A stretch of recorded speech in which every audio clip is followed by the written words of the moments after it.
Good afternoon, good evening, and good morning from wherever you are, and welcome to The World's Gone Insane. Let's talk about it. Now, we do have lots to talk about. I have a triage panel of excellence joining me. I've got Zam, Christine, and El Patriota Americano, of course.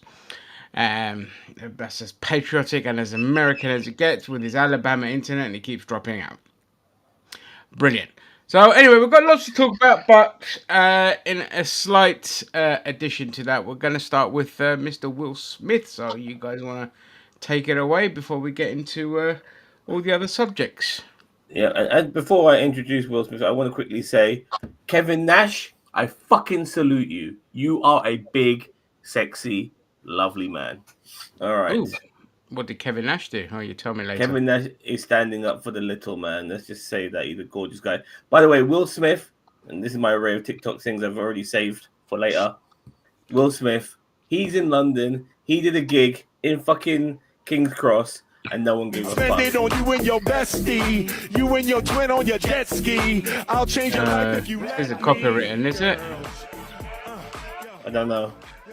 But let's just talk over it. Look, there's Yeah. King's Cross, there's a Scala in the background. Classic place. And look at and like he wants people to react. And no one's reacting. No one's going, yay. No nothing, you know. Everyone's too busy on their phone. So look at Look at that. Wow. Look how dead everyone is. Like, you know what I mean, That's crazy. See, that's how that song works. You just put it on. mate, That you're fucking. crowd You should fucking be looking to get Dead. get Can they even attention. hear him? Do they even know who Will Smith is? They go, oh, look at this actor. This actor is actually performing. Hey, no, look at no. I mean, this is the guy who, like, you know, like did bullshit rap albums back in the day. Look at this. Oh my god. Well, I mean, look, to be fair to Will Smith, before he went all fucking PG, He's always been PG, pretty garbage, much. yeah, but you know, like proper safe, you know what I mean? His earlier stuff was banging. His early like hip hop stuff was really good. And then, you know, from like Men in Black era onwards, he was just insufferable garbage. Not that I can't say I've ever been like the biggest fan of Will Smith. I loved Fresh Bad Prince of Boys. Bel-Air, brilliant sitcom. But, you know, as good as he was in it, Carlton and Uncle Phil were the better part of it, and Hillary as well were the kind of, Great Auntie characters, Hillary, actually. all of it. It was just brilliant. It's just a great Great sitcom, man. characters, yeah. Great characters. Will Smith was, you know, part of an ensemble. I can't say that he was shit in it as well, but I always go back and watch it every couple of years, and it still makes me laugh. It's still funny as hell. Even their butler. I mean, I forgot. Was it Yeah, Alfred Jeffrey. I've or met Jeffrey. Yeah, I met Jeffrey. But yeah, I That's just thought we'd just start with a little bit of a light-hearted note, just showing that Well, Will Smith's in Christina, London. did you want to say anything about it? No, I'm good. Okay. All right, cool. Well, there you go. That's Will Smith. I did that for you, Chris. Come on, say Well, something. because I didn't know what was going on with him, and I wanted to see, and it was a flop, and I'm kind of happy about it. I just didn't want to say I was happy about something like that. No, That's what fucking. He's a weird bastard. He's just. That's what happens You know. when you get cut by your wife. Yeah, I mean, Yeah. no one respects you anymore. Just, All right. Yeah, just, you know. Anyway, let's move on quickly. So, unless you've been living under a tree, a lot has been going on in politics in the last, just a week alone. But in the UK, there's just been like absolute seismic avalanche of fuckery and excellence all in one. And my God, there's a lot to cover. So firstly, for those unaware, we've had 1 year of the Labour government in the UK. It was right on Independence Day that we had it. And let's just say it's not really been a good year. In fact, it's been a terrible year. We've had a Labour government that has somehow managed to be even crueler than the previous government, the Conservative government, the supposedly right-wing government that was supposed to be replaced by a centrist government. and yet they've managed to be crueler, did more cuts, kept austerity up, and just within a few weeks they just came after, got, and they didn't vote in for the two-child benefit cap to be scrapped. They removed the whip of the MPs that voted to scrap it, and of course one of I'll be those right back. MPs. Yeah, no worries. One of those MPs has, of course, resigned and is now going to be forming a new left-wing party with Jeremy Corbyn, which we will get into in a little bit. But, of course, apart from the expected cuts to benefits, cuts to the welfare system, jacking everything up, prices going up, all this kind of shit, the one thing I said about Keir Starmer is that that boy is a fascist. He loves power more than anything. He's not a politician. He doesn't care about any of that. And we've seen, Zam, you would have noticed it as well this week with Palestine action and everything. We've seen sweeping authority just grip this country in a way that we thought, oh, you know what? If we get reform in, this is what we're going to get. But Labour are doing what we expect reform to be doing. And an 83-year-old priest, she was arrested for supporting Palestine action, and now anyone that supports Palestine action can get up to 14 years in prison. It's all of this for the behest of a foreign country. Like, make that make sense. But before I go on any further, Zam, your thoughts? But what I would say it means that when you have people out there who make conspiracies about how Jews are ruling the world and shit like that, and then you see shit like what's happening in the States and in the United Kingdom regarding being able to protest for Palestine, then these conspiracies are gonna keep fucking going rife with shit like that. And it's not the Jews. Let's just be honest here. It's the Zionists. It's the fucking Zionists that are ruling us, and they're the ones who are able to make more powerful countries than Israel, succumb to them and make us, the citizens, fall victim to wanting to basically speak our fucking minds regarding the genocide they're doing towards the Palestinians, and it's fucking disgusting. Well, look at America doesn't have universal health care, but Israel does, and they get a vast amount of money from the United States every year. I just think that's odd. Anyway, I'm gonna go on mute. Yeah, I mean, honestly, when you strip it back and think about everything that's going on, the sweeping authoritarianism that is coming into this country and the crushing of protesting and dissent, it's all for a foreign country. Like, if we did this for Russia, everyone would be up in arms. Despite the fact that Russia had the Conservative Party completely in their pockets. So when the Ukraine war broke out, the UK did not want to put sanctions on Russian oligarchs and was the last country to do so. And it also gave the oligarchs 30 days, that would include Chelsea owner and things like that, to sell off their assets or to hide their assets and all this kind of stuff, so they didn't lose them. And that's because, per a simple investigation, it showed you, much like the Republican Party in the USA, a lot of them were bought and paid for by the Russian oligarchs. The Israelis have this Labour government in their pocket, and that really took off after the 2017 election, which was a snap election, which nobody expected Labour to cause a hung parliament. They thought, look at this, wishy-washy lefty socialist is going to get the floor wiped with him. But instead he caused a hung parliament, and that's when the machine kicked up and they started making accusations of anti-Semitism. Labour Friends of Israel really started to take over the Labour Party. My own MP, John Ryan, was caught on video, exposed, working with them to bring down this Corbyn Labour Party. And since Labour got in, now fully at the in the pockets of the Zionists, you've seen anti-democratic reactions sweep across. I mean, goddamn, the fucking Quakers. If you know the Quakers, you know the Quakers well. Okay, they are peaceful protesters. They're anti-violence. They had their headquarters raided, and uh, on the basis that they were going to protest against the genocide in Gaza. So this kind of shit. And then this week we had Palestine Action, a peaceful protest group who have done damage for the betterment of aiding at genocide, in the sense that they've gone into Elbite systems, smashed the factories, attacked planes, and all this kind of stuff. And they're prescribed as a terrorist group. Yet Israel, within that period, have murdered almost another 1,000 people, and they're not prescribed as terrorists, even though the IOF is the biggest terrorist Bob, organization in the world. Bob, Zam. everyone knows about Bob Villain and what happened in Hmm. Glastonbury last week, and him basically saying "death, death to the IDF." Have you heard some of the shit? Yeah, that has come, the rhetoric that's come out from Israeli politicians as well as American and British politicians, and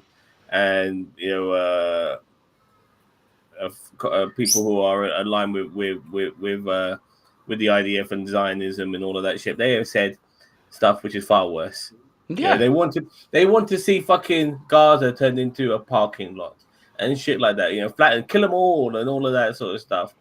And this geezer, he counters that, and all of a sudden, the fucking pearls are being clutched. Like the worst thing ever. You know, it's incredible to think that that the mainstream media and what's been the news that's been dished out to us is that they are that the IDF themselves are not being seen as terrorists. They are, you know what I mean? They are terrorists, and the media will make sure are doing their very best to make sure that we don't put that particular light on them, because the only terrorists that can ever be people with my complexion. Yeah. Or people that support people with your complexion, which just, Yes, I mean, it's like this shocking, guy. and it's good for people across the pond to know what's going on over here, and just how bad it's gotten, and it's only going to get worse. I mean, the Hello, two TLD. beacons of light that we've had this week was that there was a big rebellion within the Labour backbenchers over the disability cuts, even though they still fucking voted in favour, though with huge concessions.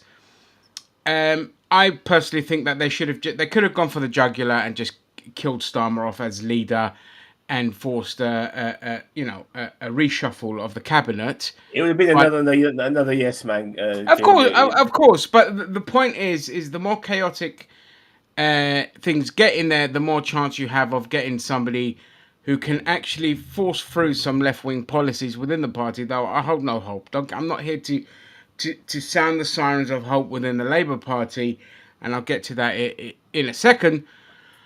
But unfortunately, and two MPs within my own borough also voted in favour of the cuts, and that's hardly surprising given who they are, but it's also frustrating given that they've worked with us to kind of tackle the housing issues, which is obviously a huge issue in my borough. But you know, what we just need the backbenchers to just they smell blood now. They need to go for the jugular. They need to out people within that Labour Party. Which brings me on to the next subject. Actually, Hold on. About oh, housing. Christine, go ahead. Yes, sorry. Um, Well, it's all within the remit of what we're talking about, but yeah, go for it. about housing, really quickly. Mark Carney, the Prime Minister of Canada, has an excellent plan to build houses. It's just a crying shame that simultaneously he has to deal with our next door fascist. Um, I can imagine how much he's going to get done, but I also can imagine how much more he could have gotten done if it weren't for the man child in the White House. That's all. But I'd say to that, don't let them use that as an excuse to not force through changes that they need to make, because they can easily say that, oh, because of this, that, and the other, we weren't able to get things done. When in reality, they could probably get a lot more done. He So hasn't he hasn't said anything like that, and oh, good, um, okay. or even hinted at that. I just, using my own experience in life and looking at the world, I can see that if you're worried about someone with his finger on the nuclear button living next to you and threatening to invade you, there's got to be some time spent on that issue, and that's Oh, a for sure, for sure. But you should still be pushing through your policies as a big middle finger to the moron downstairs, because you can't, we can't have our lives revolve around what those fuckwits are doing, which a lot of countries are starting to make moves now to just ditch America completely, ditch trading with America. But yeah, just that's a quickly go. big thing that we're doing here. Um, we can be a part of, because we actually border Denmark. A lot of people don't know that we share an island that's just on the west coast of Greenland, and we just one year decided to slash it down the middle. It's uninhabitable. It's really small. Yeah. And a quick story: up until we just decided to split it down the middle, Canadian forces used to go there every year, leave a bottle of whiskey, and then Denmark would visit the next year, leave a bottle of schnapps, and this went on for decades.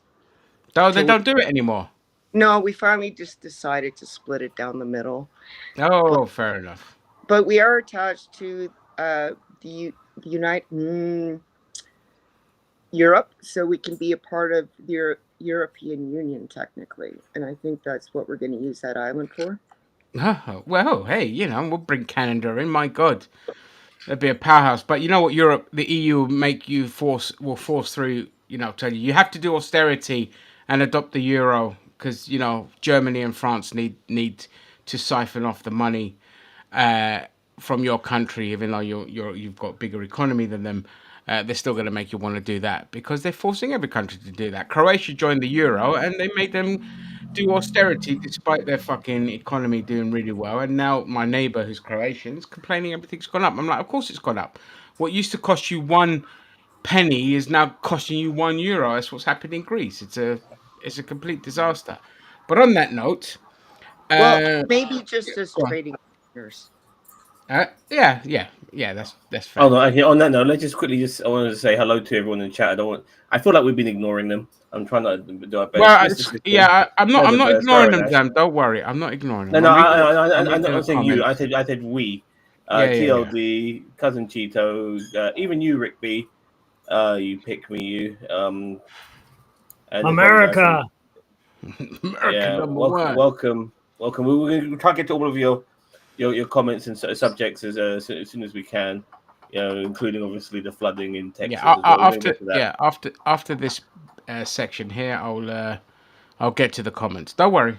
Don't worry. Everything's cutting through nice and quickly, so I'm happy about that. So with that, Zara Sultana, one of the MPs that had her whip removed because she had the audacity to vote to scrap against starving children. Like, she didn't want children to starve anymore, and Labour government How dare was like, she? "Eh? How dare she? Yeah, what a bitch." And so she finally just on the 1 year anniversary of Labour being in power, who only got into power, by the way, because everyone despises the Tories, and you think it's good political strategy and the grown-up strategy of just continuing their austerity. She resigned from the party and openly stated that her and Jeremy Corbyn will co-lead a new left-wing party, and that's caused a massive stir, and the wheels and the cogs are already turning, and people's brains are already melting. But it was mostly met with overwhelmingly positive reception, because it's what's needed in this party. I know people are always like, you got to get the Greens and all this. They should join the Greens and all that. And I'm like, the Greens still has one too many moderates in there that could really derail proper change, like actual change, and could actually derail any kind of, like, transformative government. So it is better to go out there with just purely, and there needs to be an absolute litmus test. Two things: one, you can't be known to be a fucking sociopath, and two, you have to be a fully fledged left winger. No any hints of being a moderate, they should kick them out of the party. We need to be ruthless against this kind of shit and allow centrism to die with the Labour Party and never be Uh, seen again. Look, I want to. I'm at a stage now where I'm gonna see it, and I'll believe that change is going to happen. I mean, it's all good that we have all these little shuffles in the deck and stuff like that, people changing and all of that. But I just, I am, I'm so demoralized. I'm so demoralized by everything. Like when it comes to the states, if Zoran Mandani actually does become mayor, I'll be fucking gobsmacked. I feel like that the establishment out there will do everything they can to stop him from that happening. Until I see it, I won't Yeah, believe it. And same here in the UK. If all of these changes happen, with fucking Sultana and Corbyn, and they do make some epic changes, and hopefully that they can get into power in some capacity. I always believe that the establishment of this country will do everything possible to stop it from happening. Yeah, I guys. mean, never underestimate the power of the establishment. That's exactly what happened with Corbyn when he was a leader before, and there's still idiots out there that think that he was a flop as a leader, despite the fact that he's the two elections that he ran in, he got Labour their most votes in history or in a long fucking time. He created the largest left wing party in Europe because of his policies. We had 500,000 members in the Labour Party, which had swelled up by over 300 and something thousand under Corbyn's leadership, and now that's collapsed again. But there's also the fact that what I will say about the Greens as well, is Polanski, if he wins leadership, he's happy to work with Corbyn and the new party. So there's not about this split in the left. Strategic voting. That's Guys, that's if it guys, happens. That's wait, if it happens. wait.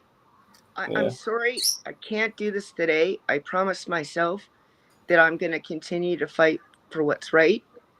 But for mental health reasons, I also need to recognize when I need a break and take a day or two. And with genocide and the war that's going on in the world, and what's If you going on want to to, yeah. people in the States, I got to take a big break. I'll join you next time, okay? All right, Okay, Christine, no Chris. problem. Yeah, yeah. You Take take care of all the break yourself. you need. Understand it. That's why I don't do this show every week, because it gets too much. We Yeah. do it like Bye, once a month. bye So you look guys. after yourself. We'll see you soon. Okay. I mean, like Gingy, you say Go what for was the it. name of that Green Party leader? Polanski, Who Zach Polanski. Polanski. I just think when it comes to the crunch, something will happen. You know what I mean? And then and we don't get like a coalition. You know, I just all it happens all the fucking time. Just when you think we're finally gonna get the change that we need, something nips it in the bud. We're finally gonna go fucking left, and something just stops it from fucking happening. And I'm fed up of fucking being disheartened and disappointed. Yeah, no, listen, no, all your feelings are completely warranted, and the two factors here to your point is, number one, again, we just said it, never underestimate the establishment and what they're willing to do. Number two, there is of course the Reform Party, which is the other major threat to this, but an addendum to that. So apologies here, because I'm going to go into a bit of not a one like a rant, just a bit of details on everything here regarding reform, because they also had a massive week, but not a good week for the Reform Party. So More people leaving, yeah, so what it is, incompetence. what the Reform Party basically, in the last election, they got a fuckload of votes, like too many votes for my liking, and if we had proportional representation, they would have ended up with far more seats. They probably would have ended up being the second biggest party in the country, but because of first past the post, they only ended up with 4 MPs, 5 MPs, sorry, and the Greens ended up with 4. So, and the Independents ended up with 5. So what you have here, you have, and people need to understand this, because they always focus on reform, and they shouldn't just focus on reform, because what the establishment is trying to do is manufacture popularity and consent towards shifting towards reform, like everywhere in Europe. is getting a lot billionaires are funding far right parties to maintain power because a lot of people are fed up with it, sick of it. And so what you have is the billionaires just funding these far right parties, and of course the media are a bunch of lapdogs, so they play their part. They big up all these parties. But what's the reality? The reality in England is still predominantly left wing country, despite what the results show. And if we actually had proportional representation rather than first past the post, the political landscape would look way more different in this country. Everything is designed. Look, there is no such thing as democracy in the world. There is not a single democratic country, no matter what people think. Oh, the Scandinavian countries, all that. They are still voting with neoliberal policies. Unless you toe the American line, you don't have there's no such thing as freedom. Okay, so bear that in mind. But in this country, what we saw in the last election is we ended up with 10, basically 10 left-wing MPs to five far right MPs. Okay, now that's important. And what's happened since then with reform? They won an extra MP, so they ended up with they had 4 MPs, then they ended up with 5, and then they ended up with 6. So they were slowly growing with by-elections. But since then, because they don't have a vetting process, 2 of those MPs are gone again, and they're back down to 4 MPs, and their MPs are corrupt. They're corrupt basically. They're incompetent. They don't know what the fuck is on their bills, on their plans when it comes to running the country, which is typical right wing, by the way. They'll fucking go on about fucking shitting on immigrants, but when it comes to running a country, they ain't got a fucking Scooby Doo, and we're already seeing that in the States. Exactly. So what's happened is, their own leader who got in despite the fact he beat the shit out of his wife. Okay, he's had to remove the whip because, again, during COVID, despite being ridiculously wealthy, he scammed the taxpayer out of 70 grand allegedly. And so he's had to resign because obviously that's going to get exposed in the paper.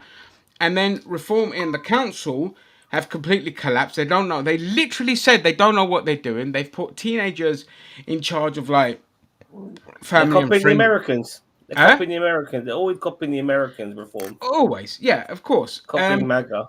So what gives me that little ray of hope, despite the fact that it was the Lib Dems, okay, is in Durham in May, they caused a huge wave and it was big news because they won the council there.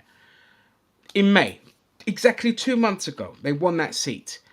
Then the person that was running had to resign because he already worked for the council and you can't do that. So right there, they don't know the rules. Okay, which is, again, it's very typical of right wingers, especially the far right, who just want power. They don't understand. They barrel in, not knowing fuck all about anything, and then they're like taken aback and start playing the victims. Oh, it's anti-democracy and fascism because they don't play by the rules. And so they had another election for that very seat, and the Lib Dems won that, and it was a huge shift. So reform in power in the councils are already showing themselves to be massively unpopular. So I'm hoping by the time we get to the next general election, they collapse and it just goes back to the Tories. Labour are going to get wiped out. In the way that people said the Tories are going to get wiped out, Labour are going to get wiped out. Yeah, they've been a fucking disappointment. Yeah, and with Corbyn announcing, so this is where you need to pay attention, everyone. With Corbyn announcing the new party, people now have somebody who's going to get a lot of media attention, and with that media attention, Corbyn always handles it beautifully, and Zara Sultana is a goddamn queen, and she kicks ass, and she don't take no shit, and she's more ruthless than Corbyn. She's a lot more ballsy and a lot less of a she won't take shit, basically. Now, with that attention, people are going to see that, oh, I do have an alternative. And they're not going to suppress them in the same way they've been suppressing the Greens, which is a shame because the Greens have done fucking amazing. Even I've joined the Green Party. All right. And they're not going to be able to keep that noise down. Corbyn is still massively popular.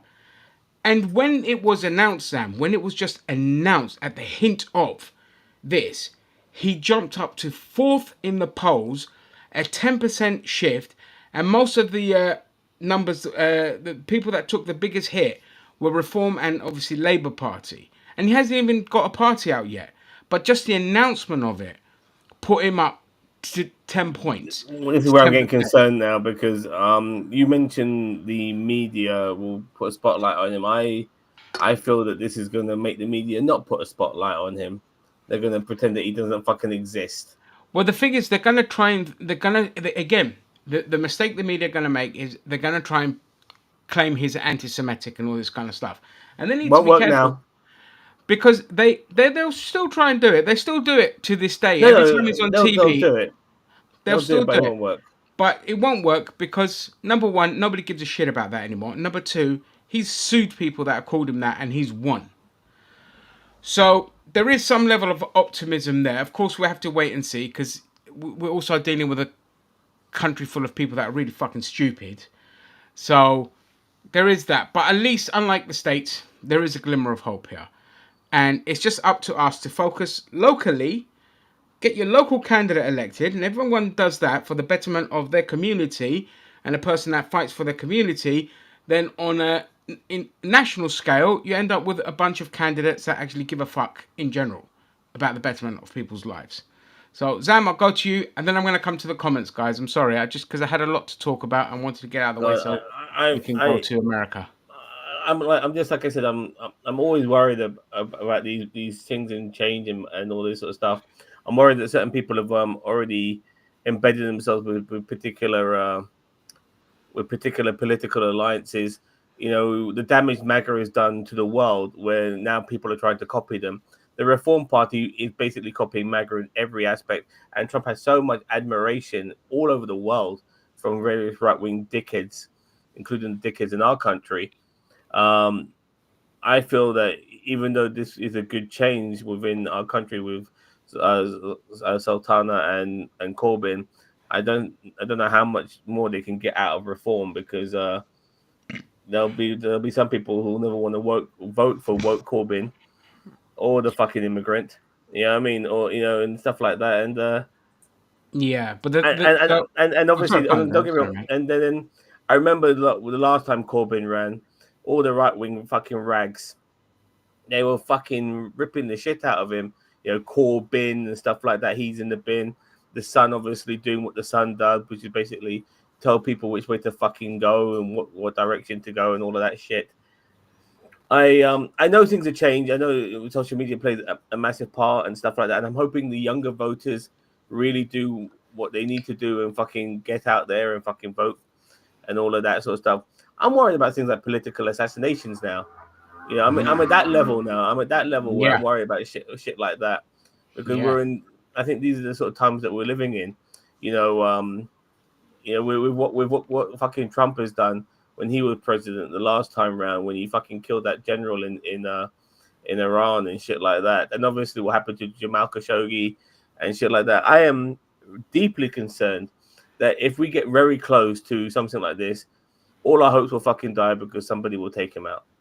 You know what I yeah. mean? But the difference being that even if you say assassinated Corbyn, it's just one person within a party. So within that party, there'd still be people, MPs, to take his place and take the leadership. So even if you did start with political assassinations, that would just galvanize people to say, oh, they assassinated him. Well, okay, that's he's a I'm martyr. So there's thinking always that fear more of like him dying of in a car crash or something like that. You know, that yeah, yeah. level. Obviously, yeah. They're not going to pull a trigger. They'll do more like that kind Yeah. of thing. But again, don't never put it past anyone to do it. But I want to go back to a couple of your points. So with the youth vote, so what caused another scare in the media is they did a poll among young people about their voting intentions, and most young people don't want to vote for reform. They know what reform are about. So that's where Corbyn, just like under his leadership, we had a record number of young people turn out. Unfortunately, it was in urban areas, and we need the rural kind of votes, and that's where they need to work with the Greens because the Greens are doing a lot better in rural areas. And so he could definitely galvanise a youth vote because since his last leadership, don't forget, 6 years since, and things have gotten way fucking worse financially. Now, when somebody comes along and young people are seeing, oh yes, I remember this Corbyn guy and Polanski and all these, and these people are actually saying we're going to end austerity. give you a house, do all this kind of shit, sort you out financially and all this kind of shit with the simple raising of the tax against the billionaires. So that's the key thing. When they say we're going to raise taxes against the rich, young people relate to that because they're like, that's what we fucking want. That's what everyone keeps saying. And Labour have done that. Labour have done literally everything but raise taxes on the rich. Every time we've had Labour, they've never been the Labour Party that they should have been. They've Never. been this red Tory party. And I know we're going to get into comments, but I need to comment on this fucker right now. You know, Which it one? wasn't That's just at the bottom. right-leaning papers. The Guardian was also ripping into Corbyn when he was leader. Listen, there's a difference between liberalism and neoliberalism. You know, just because the Guardian doesn't hate on gay people doesn't mean that they still don't want to be a 1%er. You know, they Yeah. are run by fucking elites.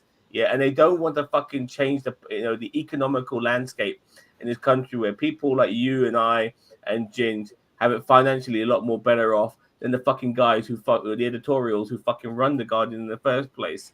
Just because they're not homophobic doesn't mean that they still don't want to put people down and remain at the top of the fucking food chain. And again, For Christ's fucking sake. doesn't, again, Rick, you don't understand the difference between centrism and left wing. Centrists, look at what's going on in the world. Every centrist party, France is the best example of that, aligns themselves with the right wing. Why? Because money. Centrists love capitalism.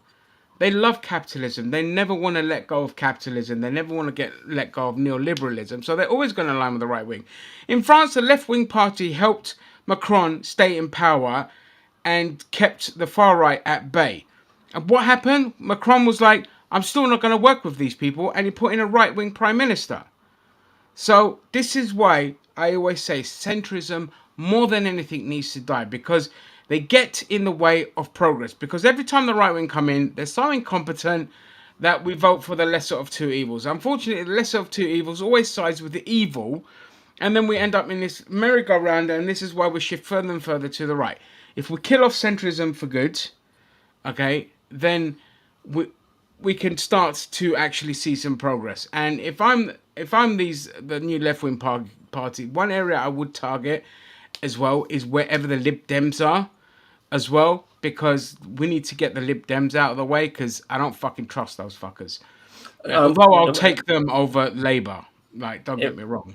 But If I want to add a couple of things. First of all, I've never met a centrist who wasn't fucking right wing. They all are fucking right wing. They just don't want to be tagged with those. Well, they know how fucking crazy those cunts are.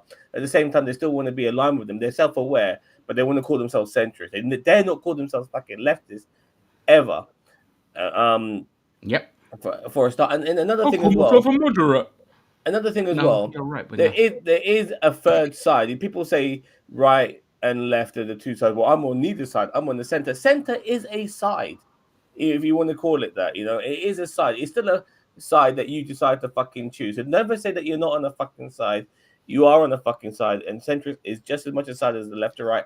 And I hate people who are in the fucking center. You stand for fucking nothing. Actually, no, you stand for the right, but you might as well fucking stand for fucking nothing. Yeah, they stand for capitalism, right? So I'm going to go to the comments now, and so one more. Sorry. Oh, go on, Dan. Block. We've got Block in here. Have you got anything to say? Oh yeah, shit. It's because I didn't see his face.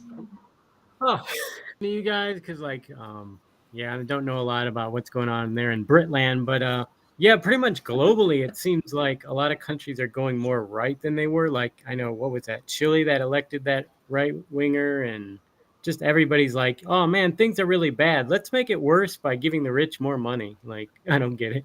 What's going on with that thinking? Well, it's scare tactics, Block. That's all. That's why the right get into power. You know, that's why, like in Sweden, they brought in the right wing party because there were some stupid fucking foreigners out there who did some terrible things, I may add. But obviously, then the whole fucking nation gets, all the foreigners get under one umbrella. When Andrew Breivik went around fucking killing brown people, not all the white people are under one umbrella, because white people never get generalized. Only the fucking non-white people do.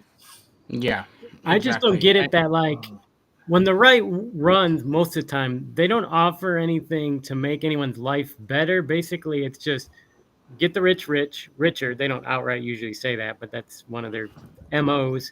And the other thing is, these are the groups or portions of the population we hate or want to marginalized.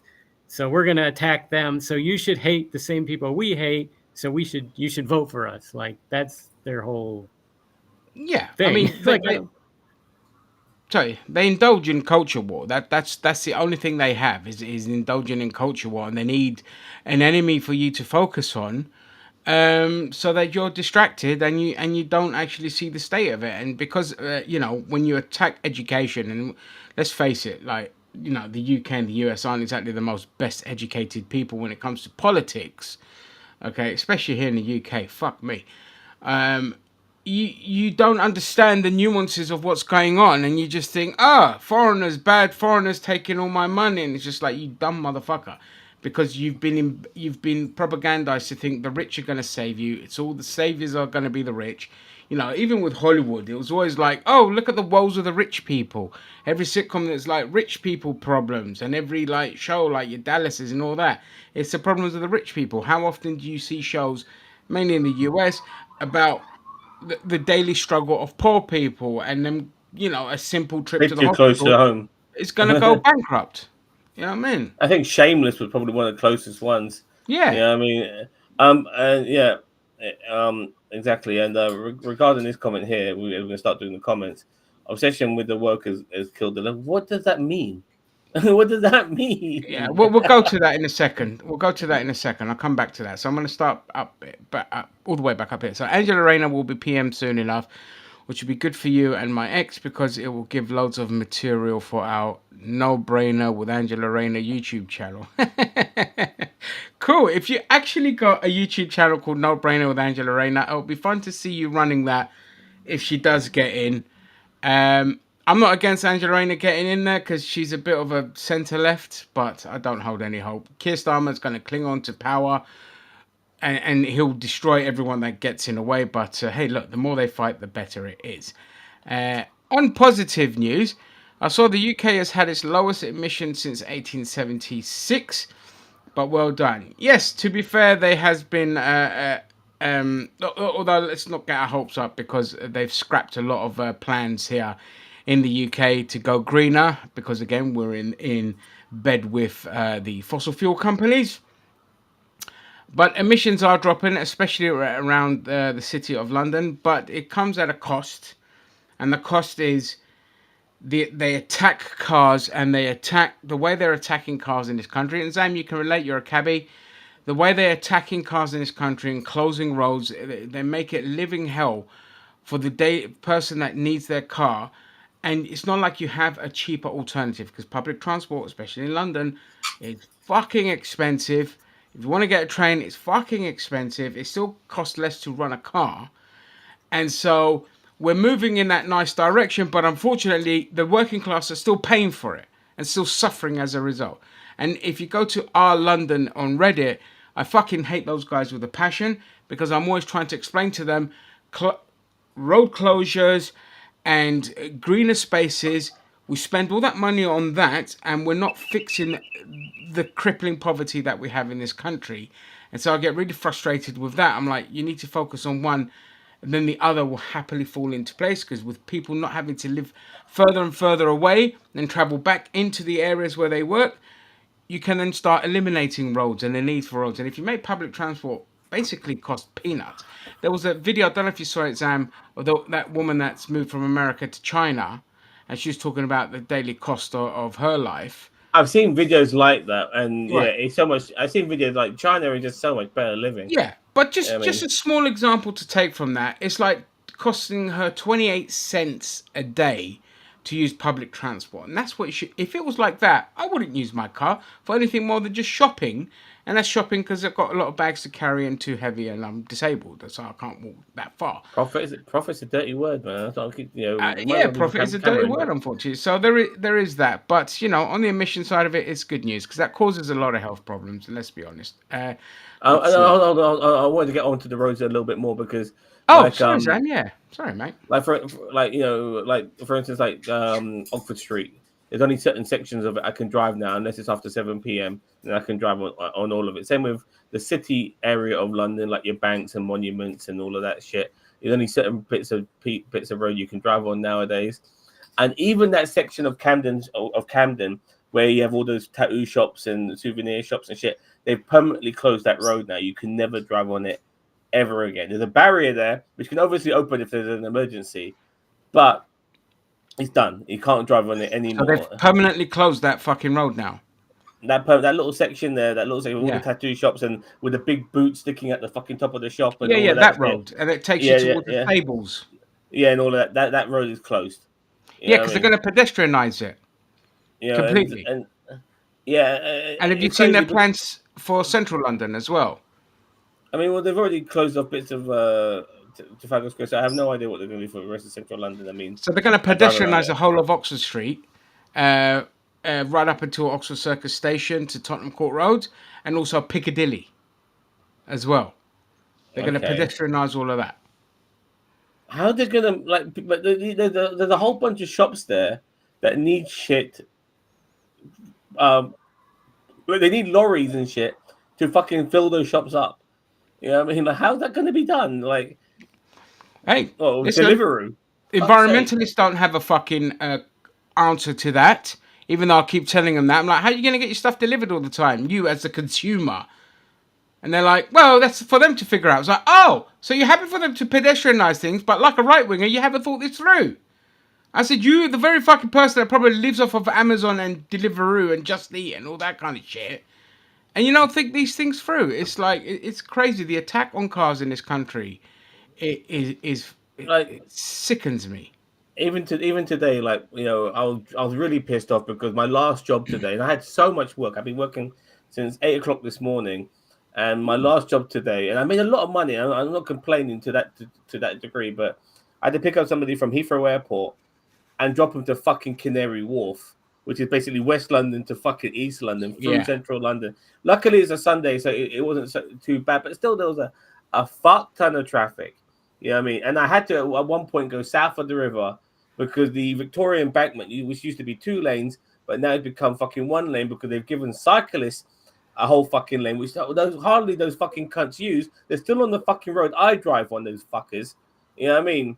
They're given it's congestion all the time on that road now, but there's not 2 lanes anymore. There's only 1 lane. So I have to go south of the river to go back north of the fucking river again. It's fucking ridiculous. I fucking hate it. It pisses me off. And that's one of the reasons why I don't work during the day on Monday to Friday anymore, because I hate being around central London, especially with all this fucking heat we're having now as well. It's just a nightmare. It's like being in a spider's web and not being able to get out. And you can't make any money either, but you're doing little fucking A to B's, which only about a mile and a half each direction. But it'll take you about 30 minutes just to fucking travel that far. Yeah, that's just not financially viable at all. Yeah. That's ridiculous. So let's see. So on here, Zoran killed it in Trump voting areas. Yep, we'll get to all of that in a little bit. Oh, but yeah, don't mess with the Zoran, by the way. You know what? Fun fact: despite how stupid that film is, it's I love that film. It's one of those so bad it's good. I always enjoy watching it. It's actually a good message of unity, but which never comes to strife, you know, unfortunately. Yeah, it never comes to strife because of the fucking Zionists. Yeah. More than anything. But yeah, I love that film. It's always got a special place in my heart for how silly it is. Jeremy Corbyn should be called the People's Republic of Islington Party and the People's Republic of Inshallah Party. Sure, why not? Call it PRIP. So make it sound like a fart. You keep scrubbing your skin, Rigby. Eventually, that melanin will come out. All right. It's okay. Oh yes, sorry. Yes. 3 weeks ago, Lee Anderson gave me and my ex a tour of the Houses of Parliament. I'm going again on Wednesday, but this time with my son. Oh, lovely. You should have asked Lee Anderson why his party are so fucking idiots. I do think it's good they're a new left-wing party, though. The two parties, yes, absolutely. A new left-wing party, just a left-wing party, dude. A new, you know what I mean? Yeah, a left-wing party would be good. Yeah, a left-wing party would be good. 47,000 acres of land now under the stewardship of Yurok tribe in California. Also, 16 states are building wildfire crosses for safety, for natural fauna, for good news. Rowan with the environmental news. I love it, mate. I heard Trump wants to fucking desegregate the forest and basically sell off the land for construction and shit like that. Digging for oil and all that shit. logging as well. It wasn't just right leaning papers. Oh yeah, we're Yeah, going wait, to wait, go wait. to that. Yeah. Thailand has banned all plastic disposable imports. France has banned fast fashion ads and is willing to fine companies like Shane and Temu. That's fucking awesome. That's what I like to see, especially in like the those like Asian countries like there and the Philippines and all of that. The amount of like plastic that we send over is just disgusting. Oh man, I'm a bit guy. I almost feel a bit dirty, but I like shopping on Temu. Oh, me too. Me too. Temu's Like, awesome. Temu's yeah, my I love it. favorite. Oh, Yeah, I love it. all the It, shit, it's great, Alibaba, but AliExpress, Shane, yeah, Temu's my favorite. but like I wouldn't want to say get rid of them and keep Amazon because that's just fucking hypocritical of the West. Because the same people will be like, no, you got to keep. But I'm like, well, Amazon, they all get all their stuff from Temu anyway, and they just charge you an extra £10 for it. So I'm like, yes, I do like that, but I've really cut back on my like consumer spending lately, mainly because I'm broke. But yeah, I'm just as guilty. I'm just as guilty. But if they got rid of it, I move on. I'm not gonna cry about it. New York has also approved building of a nuclear. I don't like that. I don't like. I don't like the idea of nuclear power plants. It's just too much can go wrong with that, especially when you've got wind and solar. So it's just unnecessary for me Wind, personally. solar, and wave. Yeah, yeah, wave as well. The obsession with woke I killed. want an It answer hasn't to that. killed it. Give me a fucking answer. What does that mean? I hate when people going about woke and can't even explain themselves. Sadiq is a wanker. Now I have to pay it through I the black. actually agree with Wickby on this one, Yeah, because yeah, I agree because, like, the thing is, yeah. when it comes to my issues with Sadiq Khan, unlike your mates, Rickby, who fucking hate him because he's brown, my issues with fucking Sadiq Khan is, the fact that he made my life more difficult as a driver, and that's why I have a problem with him. That's why I'm not a big fan of him. But that is my political reasons, unlike the people you fucking support who hate him because he fucking he's Muslim and he's fucking brown skinned. And also, it's more to the fact that, again, people like Sadiq Khan, they go for these kind of cheap pats on the back where there is. You need to bring in more transformative change. Like even in my council, because there's no money, they're going to all these drastic measures. They're, residential parking popping up everywhere, control zone parking, charging you to fucking, park at the parks. They want to bring all that kind of crap in, destroying cultures and getting rid of cinemas and restaurants to put more flats in there, and all this kind of shit. And then the worst part is all of those projects then collapsing because the Tories block all the funding for all that kind of shit, and then they're just like, well, okay, we'll just fleece people where we can, but we won't make anything that will actually transform people's lives for the better. So nobody's doing themselves any fucking favors here. You know what I mean? You can't just go, oh, we'll put in a load of cycle lanes. I'm like, that doesn't improve my life. It doesn't improve my life. Like, I'd be happy for all that shit if I know that everyone can afford to eat and everyone can afford to have a roof over their head. After that, do what you fucking want. Which is Because I why won't have Kevin to. Nash. Yeah. And just so scientists have also succeeded in inventing a fungi battery that decomposes through 3D printing. Oh, that sounds very nice. I don't know. I need more on that, but A that sounds fungi awesome. battery. Yeah. Sounds great. So Rick, That's all the so Rick comments. B Sam, what said, would you say? Oh, Patriota. Yeah. What would you say, mate? saying, so Rick B said the left is obsessed with being woke. Does that mean by being like compassionate and thoughtful and trying to help people out? Is that what he's talking about? How dare they Yeah. be Probably. obsessed with making things better? How dare we care about other people other than ourselves? Yeah. Which is once And to again, be fair, which is no, by the go on, way, Dan. like you heard me mention, my shout out to Kevin Nash, and I'll try and find Yes. some information later on. But he's one of the few people who are speaking out, for either one percenter who hates the fact that regular people are being taxed and shit like that, and he's happy. He even said it in his messages that he's happy to be taxed more. He's happy. He wants. He understands not constitutional, institutional racism and shit like that. He picks up all of these things. He's a proper lefty. Kevin Nash is. You know what I mean? Which is really great. If you see some of his tweets, and I'll try and bring it up a little bit later. And once I've got to again, follow him. the people who hate him, who are wrestling fans and stuff like that, they're saying this. They will never say this to right wing wrestlers, but they are saying this to anyone who's on the left.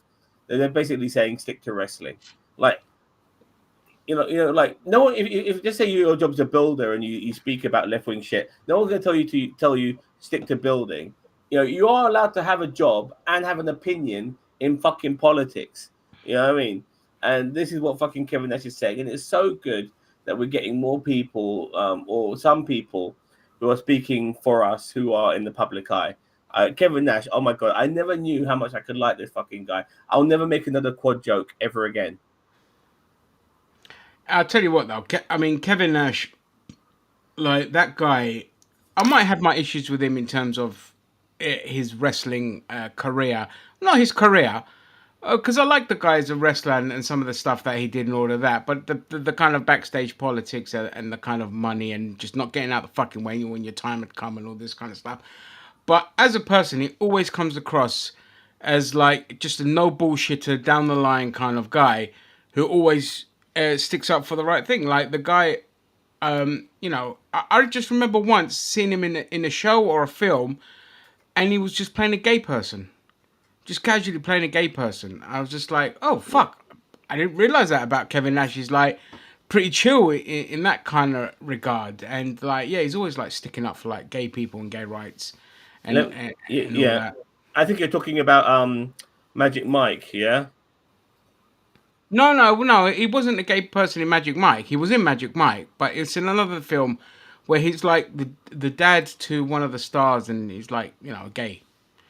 And all Anyway, that. look, I don't want to get this Kevin Nash bit out of the way. Happy 4 more trillion in debt day. Never felt this proud as we continue to destroy the empathy we once had for those less fortunate. So I guess happy wealth white 1% day. Enjoy your small regional hospitals while you can. Things just continue to get greater. Happy 4th. And then Legend. some guy called Major said, "What does being white have to do with anything?" And he responds. That's what I love about it. He's responding. Are you worried about being deported, cracker? Sit in your Alabama double wide. Sit in your Alabama double wide. Hey, shut the fuck up. Rich on the beach every day. I think you. What a miserable old bastard. Rich on the beach every day. I think you call it a vacation. Oh, look at HBK. Is that actually HBK that replied? Officially, no, it is the cardiac kid. Oh, right. Officially I a like Kevin that. Nash fan. I owe you an apology. I wasn't familiar Yeah. with your game. I don't know if there's any more back and forth in here. Blacks built whites are reclaiming the nation they built. Deal with it. And he's saying blacks built the agriculture and the Chinese built the railways. Immigrants built the buildings and the indigenous got a few casinos for all their land. You're a misinformed, low IQ bigot.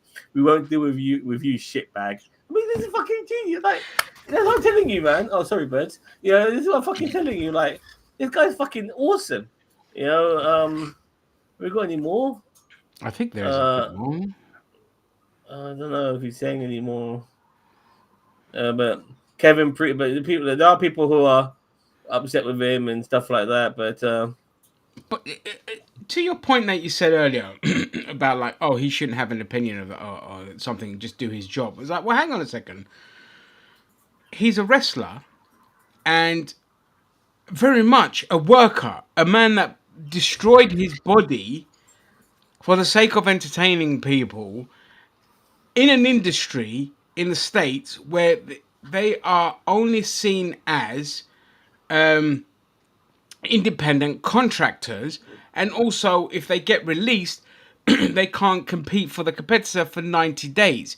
That kind of shit needs to be spoken out against, and the only person that did it was Captain Turncoat Andrew Yang, Mr. Plastic. He was the only one that came out and said, yeah, we need to get rid of recognizing wrestlers as independent contractors. They need to be employees with full-on health insurance and all this kind of shit, as well as be in a union and all this. So don't ever fucking tell a wrestler to just do their job when politics is very much aligned. They suffer as a result of politics. within their own fucking job. Oh, LeBron James, shut up and dribble. But what's his name? That UFC guy who made his whole persona around Trump. He's allowed to have an opinion. Yeah. If you're in the music industry, shut up and sing. But if you're Kid Rock, you're allowed. You're allowed to have an opinion. And it's same with actors. You just can't be critical of them. Don't criticize the No, people I as long like, as you kiss basically. their Yeah. is that Michael Savage? You fuck.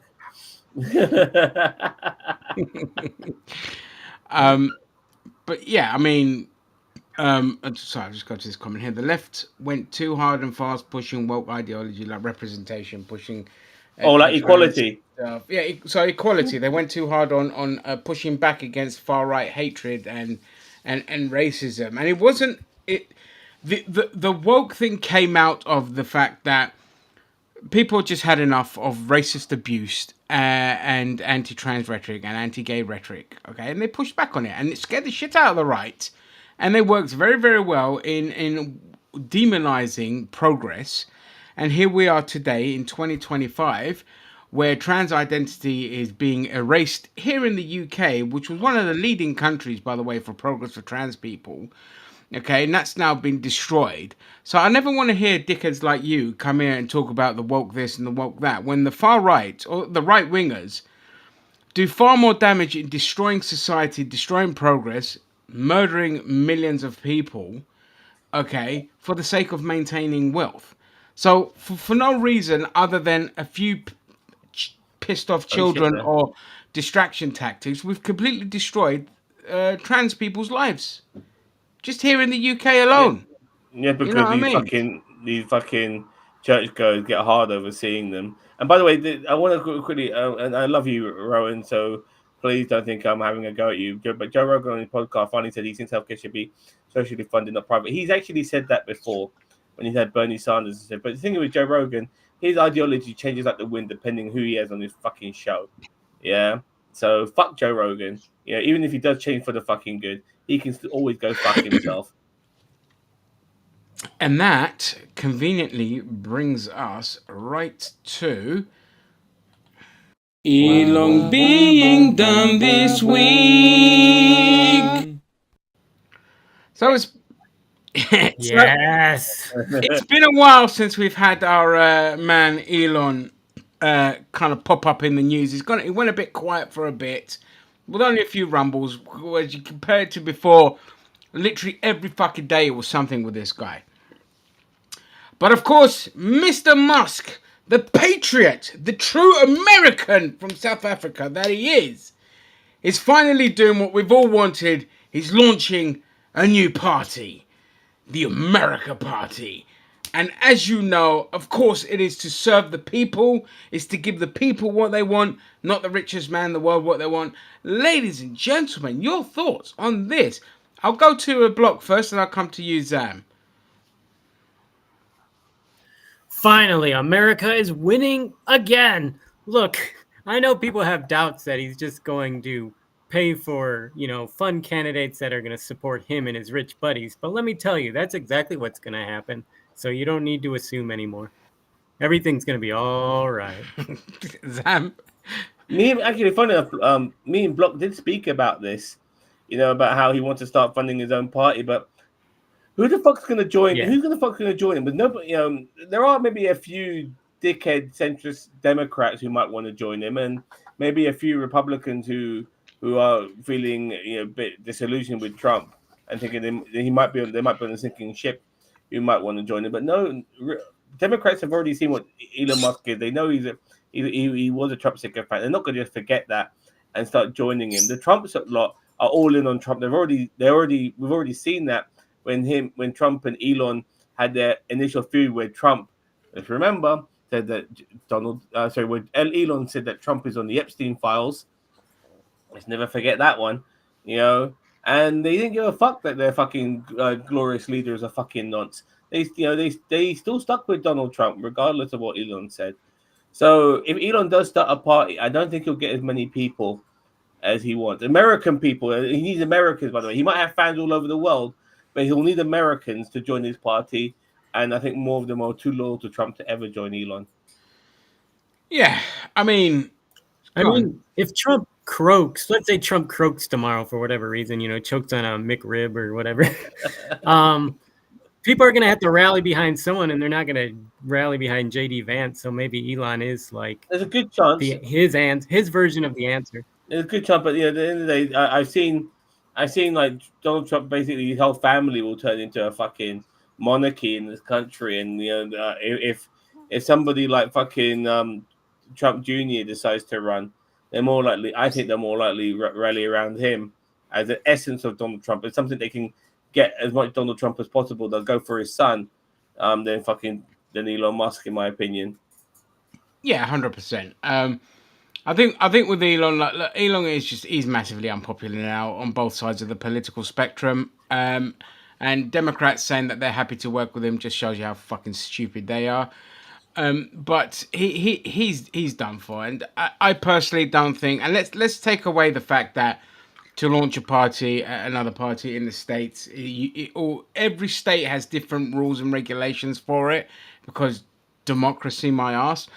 Um, he has to get through that hurdle. He doesn't even want to run a full party. Like he said, he wants to keep it like fucking, I don't know, what was that, 12 senators or something? Should be like, you've got 50 states, you fucking moron. Like the guy he hasn't a fucking clue what he's doing.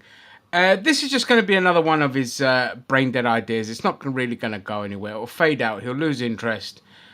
And even if it does gather some kind of momentum, they'll find a way to crush it like they always do, because you don't fuck with the big two unless Musk can promise forever wealth and subsidies and government handouts to all the billionaires, in which case you could get some kind of change. But it's just going to fizzle out like one of his other. If it was someone else, he'll need regular people.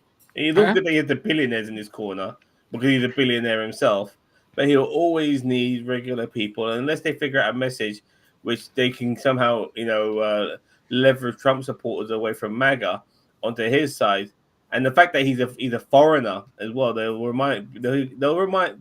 remind him that he's a South African. They'll say fuck that, they'll yeah. The only thing I want to see from this, the only thing I do want to see from this, just for the hilarity of it, I want to see him get deported.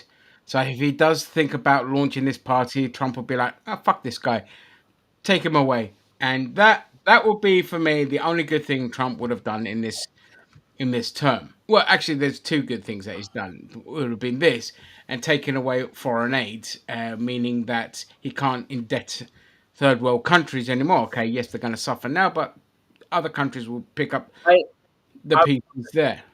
I would love to see that happen, but if it does happen, I will be a monkey's fucking uncle because the fact that I think Donald Trump will always look at Elon Musk as some form of meal ticket, and if he can keep extracting money out of him, Of course, he will do so. yeah, Yeah, absolutely. he has so much money, he's bored. He just wants to. He looks at everything he looks at. I mean, he's dumb, but he looks at everything as like an investment. He's not doing it to be good or there's no other priority. It's just like, how can I make money off this?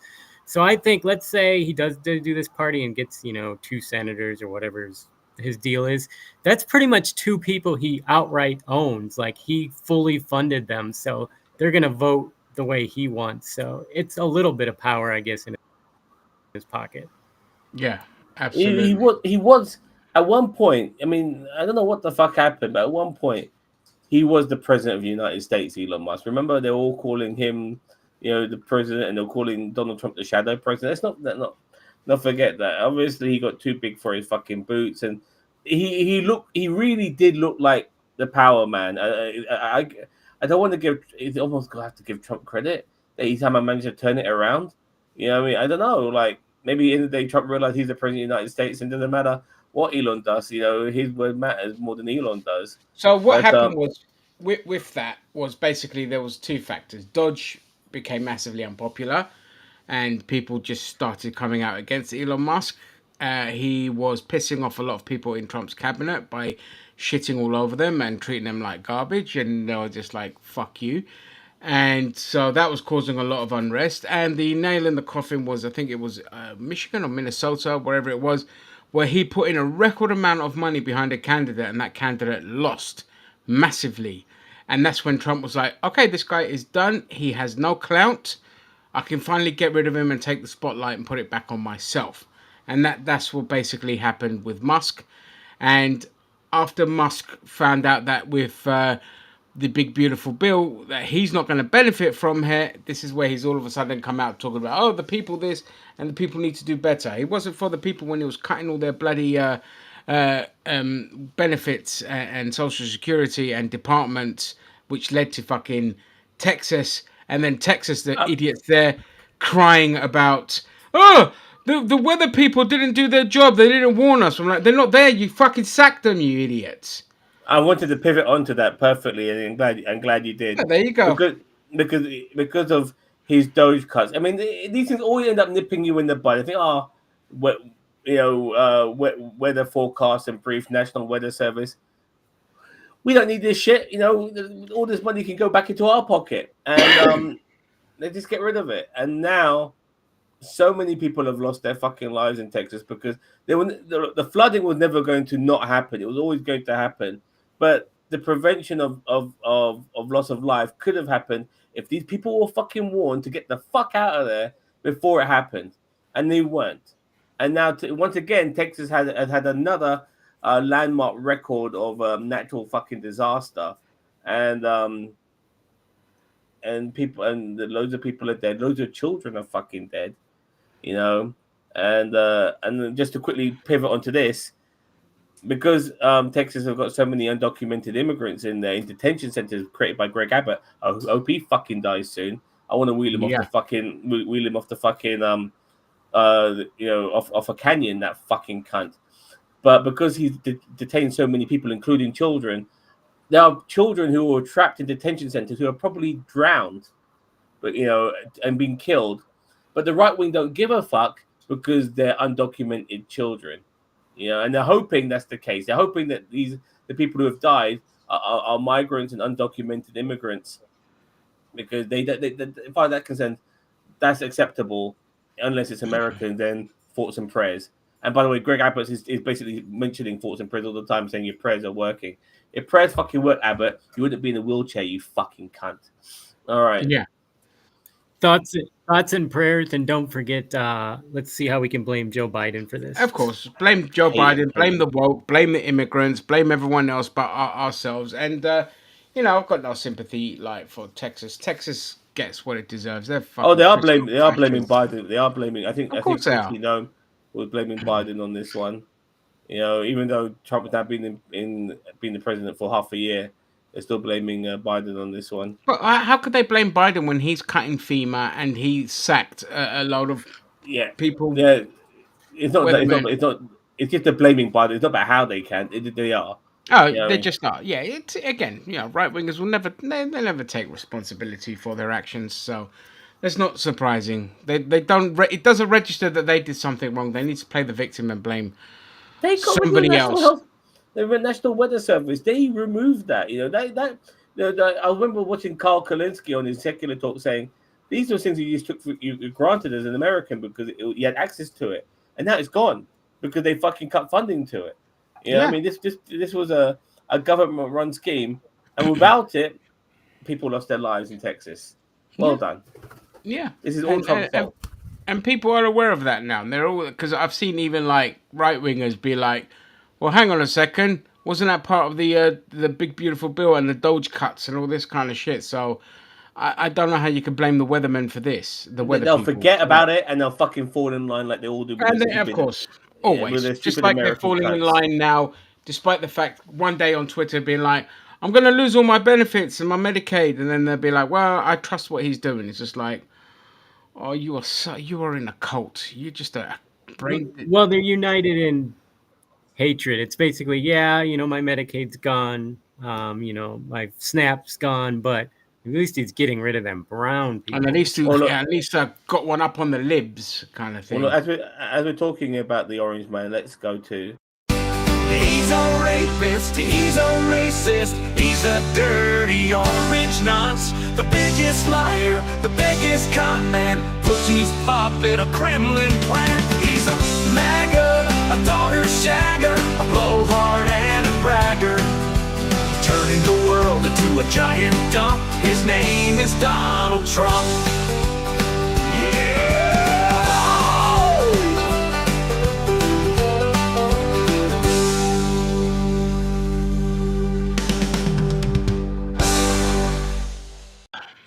Fuck me, I love that one. That's just amazing.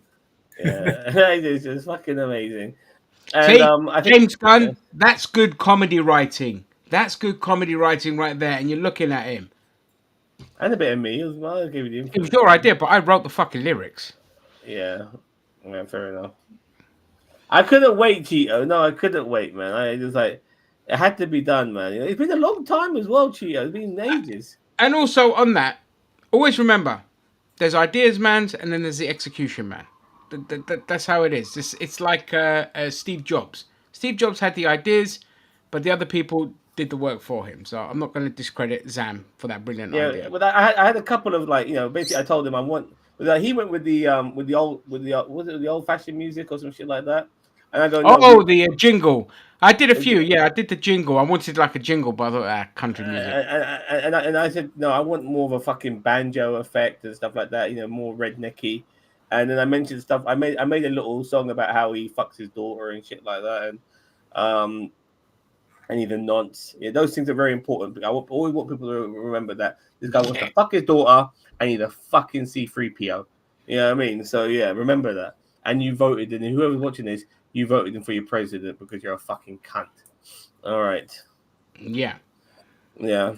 I've even spoken to like my cousin about this. And, he keeps going on about how but for him it was a game about who was going to win the presidency, him or Kamala Harris, and I kept telling him, it doesn't matter who you think is going to win. I can't support a rapist.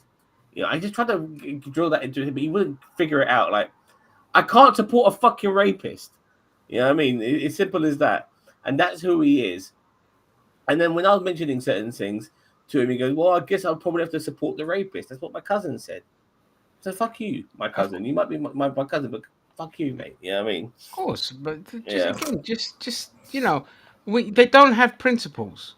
They don't have principles. It's just as long as it's my side winning, that's all that matters. And I don't care about the betterment of society. I need my side to be right, even though everything my side does is for the worst. Yeah, he's our president, but I didn't vote for him. There's a difference. Exactly, Well, Cheetah. now we have some like they're calling it alligator Alcatraz, but the guy I like to watch the most, you should look for him, Cult of Dusty. He shows excellent. Cult of Dusty, remember that. The guy deserves more views. He calls it alligator Auschwitz, which is really the correct fucking term for that place. They built it in 8 days and it's already flooded, by the way. There's no fucking plumbing or anything like that. Where are these people going to shit and all of that sort of stuff?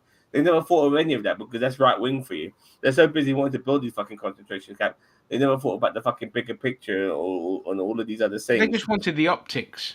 You know what I mean? The picture moments and things like that. But yeah, they didn't think it through. What's their? Oh, so yeah, you just answered my question. I'm like, what's their end game? So they're just taking all these quote unquote people they think are illegal, putting them somewhere, and what? Well, Just forgetting about if them? they're Like, brown, they're getting what's arrested. It doesn't matter. It's nothing to do with them being illegals. Like they're at the point now where a lot of the people that have been arrested are citizens, and they want to arrest citizens. They're just going to look. This is how fascism works. You target, you pick one group of people, and then from that you just then start targeting your political enemies. Everyone has done it. They did it. Germany. They did it in fucking in Korea. They did it in Poland. They did it in fucking Russia. They did it. Name a country. That's how they do it. Turkey's a perfect recent example. Kurds. And then after that, I imprison my own. In Russia, they don't even imprison them. They just throw them out the fucking balcony. So this is how it is. The end game for this thing is fuck all to do with brown people. That's just optics and showing that you're doing something against it. It's just to get rid of anyone that you don't like. So be it brown people, be it political enemies, don't be surprised if they try to do some shit on Zoran Mondani and all this kind of stuff. So Yeah, it's just how that's what fascism works.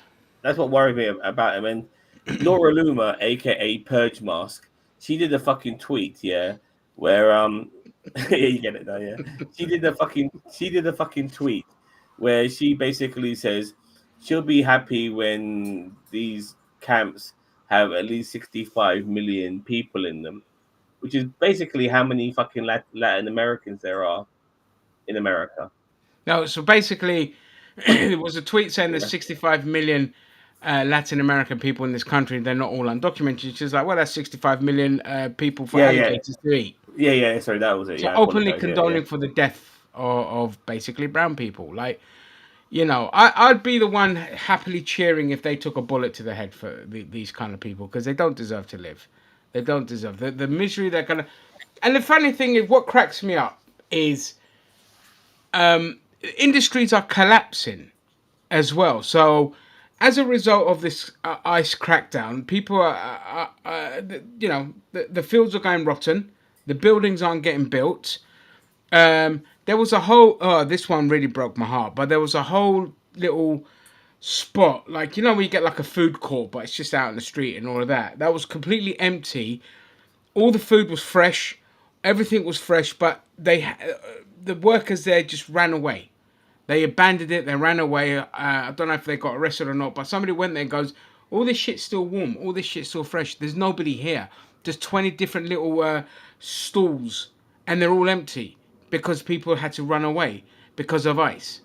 So it's just and the thing is, you're not arresting. By the way, let's be perfectly clear. They're not arresting them to deport them. They're imprisoning them. They're not even arresting. They're not even like sending them off. They're sticking them in concentration camps with no due process, with no And in nothing. our own country. Say that? They used to at least do it in Cuba or something so they could be like, oh, see, we El can get Salvador. around loopholes. But now they're doing it in our country. Yeah, Yeah. it was in El Salvador, and then they'll do it in Ecuador as well, and then they'll do it like in this fucking country as well. It's just it's not surprising that America is there. But for me, I think what frustrates me more with Americans, because I mean, I could bang on about the British being the biggest pussies on the planet. This country are the biggest pushovers on the planet. Okay, you can literally punch them in the face and they'll be like, "Cheers." But over in America, they have guns. You have the Second Amendment, and you have a tyrannical government, and yet you're not doing anything about it. All it's gonna take, is for a handful of people to start going after ICE with the Second Amendment, and then you'll see some shit happening. Because if you put the fear of God in people, they'll start backing away. We've seen it without the use of violence as well, when people have just gone after ICE rate and blocked them and attacked them, and they've run away. Like these masked up little fucking Gestapo pussies. I'm not 100%. Did you see that video where they had a sniper on these protesters? I don't know where they were protesting at. I guess an ICE office or something. But Yeah.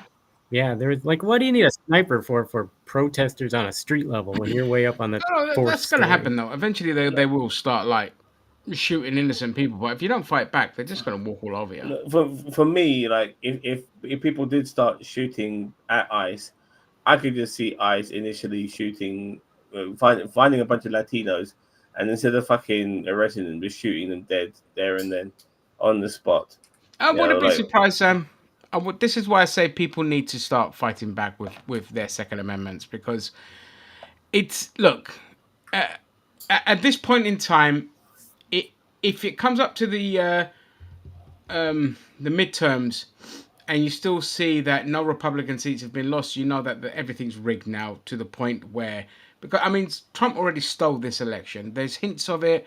They've been known to it. Anonymous even exposed it. Still, the Democrats, nothing. Pathetic, weak bastards. That's another group of people that need their asses kicked and kicked out. Okay, but America's going to be at the point now where no one's going to come and save you. No one's going to come and save the Palestinians. No one's going to come and save anyone, because they're all collaborating for the sake of a handful of billionaires everything's gone to shit, and there is no coalition of the willing that could step in if America oversteps the mark. The Chinese aren't going to fucking come. The Chinese know that if America tries anything with them, they'll get their asses kicked. The Americans will No, get their no, asses kicked, not the no, Chinese. but the Chinese are just very happy to see America implode. Of course. Yeah, Who they wouldn't be? just stand back and eat the popcorn. Yeah. Yeah, I And, mean, unless it's at the point where the own citizens need to cause an uprising. And even if you're on the right, you know, eventually it's got to dawn on your dumbass that the people that you're cheering don't care about you. You're gonna, the next 4 or 5 years are going to be very interesting. And for me, obviously, I have a lot of American friends here, and I feel bad for them. But it's poetic justice seeing this happen to America because they've done it to every other country. Um, so seeing it happen is just like, yeah, I mean, you get what you deserve. Eventually, they always turn the guns on themselves. And but it's I don't like saying that because people are genuinely suffering. So I do apologize for saying that, well, and it's not nice. I don't really it's a like right seeing wing, people. mindset. They like once they've got the use out of the pygmies and other demographics. They want them out of there. They want to make the tent smaller and smaller as possible. So okay, fine. Latinos, we got your vote. Now we're gonna deport your fucking ass. And after the Latinos are done, they're gonna go after black people for sure. And then after black people are done, they're gonna go after fucking atheists and non-religious or non-Christian Yeah, people. You know and, what I mean? and also LGBTQIA people. Absolutely, they gave ICE a bloated budget. Yeah, they've upped their budget as well. They've given the Gestapo more money. More Americans need to get angry before they'll. Yeah, they're gonna have to. Like, but they're better off doing it now. And like you said, there'll be no more bread and circuses to placate the masses. Absolutely right. Oh, Rowan, you are just pure fire with your comments. Uh, It's crazy too because they just increased the debt, but none of that's for any good things. And I remember the Republicans just a few years ago, nagging at Biden, and before that Obama. Oh, he's raising the debt, but Trump does it by more for the next whatever decade. Silence. yeah, And Republicans, they They don't care should about the debt be. ceiling. They always raise it every time they're in power. They don't give a shit. It's they need something to kind of like use as an excuse. now And yes, you can, Vance. Absolutely, you fucking can. And I'm not joking. Love you too, Rowan. So, like I said regarding pygmies, and once their use is over, like they don't need you anymore. Vivek Ramaswamy, by the way, is a good example because there's only enough room in the Republican tent for one brown fucker, and his name is Cash fucking Patel. Vivek, you got kicked to the fucking curb, mate. We'll take crackhead eyes, fucking Oh, I Cash. forgot about that guy. Yeah, Yeah. so Well, Cash Patel is of use to them because he's the head of the FBI as well. and Whereas the FBI. Vivek is of no use to them at And all. he's also covering up the Epstein files as well. Let's not forget that. Yes. But here Yes. we go. Here's You're Vivek right. at the 4th of July, and here's some of the comments. You're an anchor baby scammer who needs to go home. I mean, I think this person might be more on our side, but the name is Sound of England. How to become a billionaire in 3 steps: borrow 5 million to buy a failed drug from a big pharmacy. Have your mother publish fake studies claiming that the drug cures Alzheimer's. Take the money and run before your scam gets exposed. That's what he famously did. Yep. This Make money. one guy says, I wonder if any of your family or friends will get deported under Trump's regime. Maybe your wife will leave you if her family members get deported. Vivek hates everything about America. Vivek hates Americans. He's only here to lie and scam and steal and get over from it. Get over from its citizens. His cash should be renamed Thief. Doesn't, Yeah, because he's Hindu. So doesn't JD Vance have a spouse who's yeah, Indian yeah, or but he's whatnot? going to be keeping her. Is she gonna get Yeah, deported? but it's okay. Do you think you'd stand up for her? Mate, racists are renowned for having fucking foreign wives, man. You're not American, just perfecting the replacement of Americans. It's also called Independence Day, something you or your ancestors had absolutely nothing to do with. Oh my god. You're an anchor baby who made his money scamming investors with fake outs. Okay, I've done that one before. The only Americans we can see are the kids sitting behind you, these two white kids here.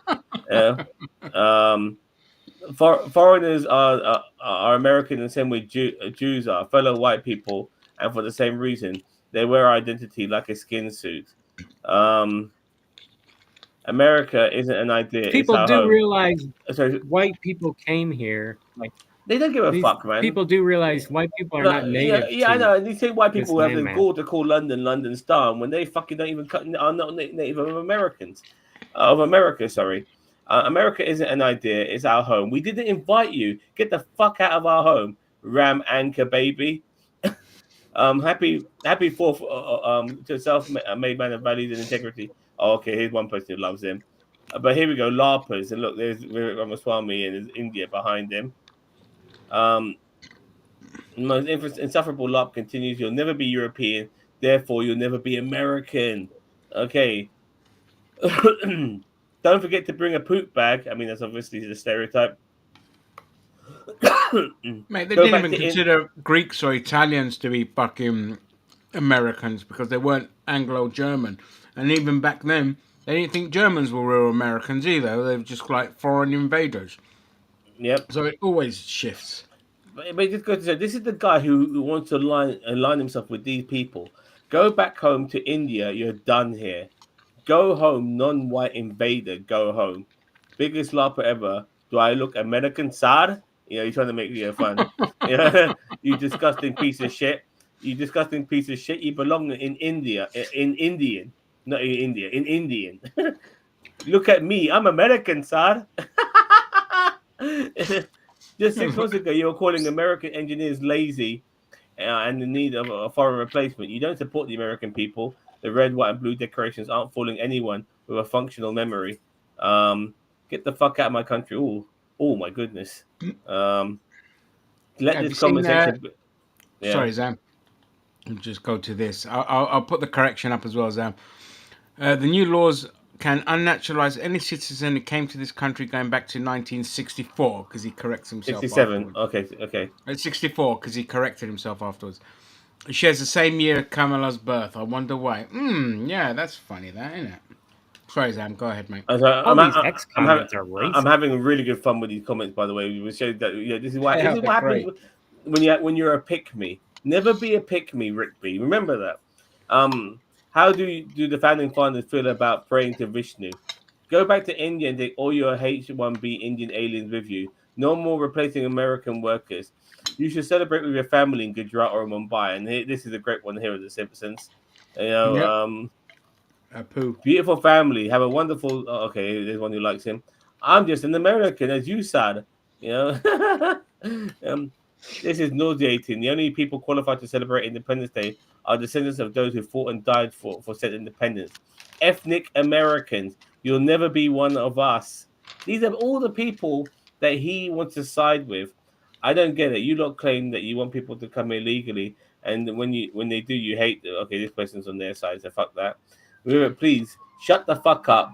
Pack the fuck up, and go back to Jeetland. We don't want you here, let alone to be the future governor of Ohio. Oh, by the way, Cheetah, if you're listening, this guy could be your governor. Indians taking our job. Man, look at these vile comments, Vivek. They are countrymen you're supporting along with Trump. Yikes, buddy. You guys still there? Okay. I'm still there. Yeah. The face. I don't get the M&M. You face so much racism and hate in the USA, and still decide to stay there. They don't respect. Oh, he's actually American, so he's allowed to stay there. But the people he aligns himself with doesn't think he's American because he ain't white. Of course not. Yeah. You know, so what else do we have here? Here we go. Look, police eyes, police eyes, and there he is. He's an American citizen. He's born in America. He's an American. He's a Next billionaire, up, though. He's never going to get put into detention center. Sir, did you redeem the freedom fries and anchor baby citizenship? You and your family are not American. You never will be. You're going back to India. Where's the rest of this picture? But yeah, he did an interview without any socks and shoes on. And that for some reason was the big deal for Americans. If a white guy did it, they go, yeah, he's being cool, he's being hip, he's being relaxed. Brown guy fucking does it. Yeah, fuck him. Isn't he on the beach there as well? Why the hell would you wear shoes on No, the beach? no, he's not on the beach. He is in a room. He looks like sand, but it's not. That's a floor. I saw the full clip. I seen the whole clip. Trump fired you from Dodge after learning that you're an anchor baby. Trump's Trump's children are anchor babies. The only indigenous Americans are Native Americans. Everyone, okay, this person's on our side. Pajit goes to America. You'll never be American. Hell victory. Hell Europa. Sorry. Oh my god, look what they've done to fucking Michael Jackson looking bitch here. Happy Yeah, it's 4th of like July. just a whole load of AI slop. Not a single real American in that photo. Shouldn't your kid be studying maths instead of going to a 4th of July party? You can't just put on our culture like a skin suit and expect us to consider you American. It's time for you to go back to India. You're a fake American and we will deport you. Discuss and It's just display, actually. relentless. It's just relentless. My culture is not your costume. Okay, I'm done here. I think I've had my fill. You know what I Yeah, mean? yeah. It was But just that was relentless. beautiful. That was beautiful. You know, that was so fucking beautiful. I love it. I inject it into my fucking veins. Fuck you, you pick me's. This is what it means to be a pick me. Your use is over. They don't need you anymore. And they're kicking you to the curb because that's what it means to be a pick me. And Rick B, I hope you fucking experience that, you cunt. You know what I Well, mean? speak there. There will be Morons making comments on X. I'm sure there are loads of comments who support Vivek. There weren't. You saw it there. He scrolled through. The vast majority, like 99% of them, were telling him Well, to go home. I'm not getting offended. I was loving it. I It's was loving hilarious. it. I love it because it's you people, Rick B. I'm showing you support these fuckers who hate you, and you know what? You're in denial. And I hope one day you experience it. I want you to experience it so fucking badly, but you deserve to. I'm on your side, you cunt. And you don't want me to, and you fucking call people like me and Ginger and us woke who are defending fucking people like you. You want to side with the people who hate you. So experience it. Get what you fucking deserve. I hope it, man. I pray to God. I don't even believe in the fucking deity, but I pray to fucking God right now that you fucking fully experience what fucking Vivek has experienced. Yeah, and I Fuck's said the sake. same to my friend as well because he's like, he's just completely red pilled. Him and his stupid fucking girlfriend, and like I keep saying to him, dude, you do realize out of the woke lefty and the brown guy, it's you that they're going to drag out the car and beat the shit out of. It's not going to be me. I'm all right. I'm all right, Jack, as Biden would say. You know what I mean? It's not me they're going to come after. It's you they're going to come after. And you keep supporting them. And then when they do come after you, you're still going to fucking blame other people. You're still going to blame the woke left. You're still going to not understand that it's your side that are bad. There's always going to be this. Hello, gorgeous. There's always going to be this disconnect from reality and this lack of maturity to understand the real issues is. And so, Yeah, yeah, look, go you to might get Fib. along. No, hold on. You might get along with the racists. That's because at this moment in time, they still need you. But the moment they don't need you, like the way they've been, like the way that there is in America now that Trump is fully in control, and all branches of the fucking government, and not and has the Supreme Court kissing his ass, and he's not even listening to Supreme Court verdicts. They feel emboldened now. You know, you got white supremacists on the fucking street and shit like that, and they're telling fucking Vivek where to fucking go, and that is not fucking back to the fucking base of the party. They're telling him to go back to India. And one day, Rick B, if reform comes into power and they take over all our branches and shit like that, they'll tell you to go back to fucking India too, mate.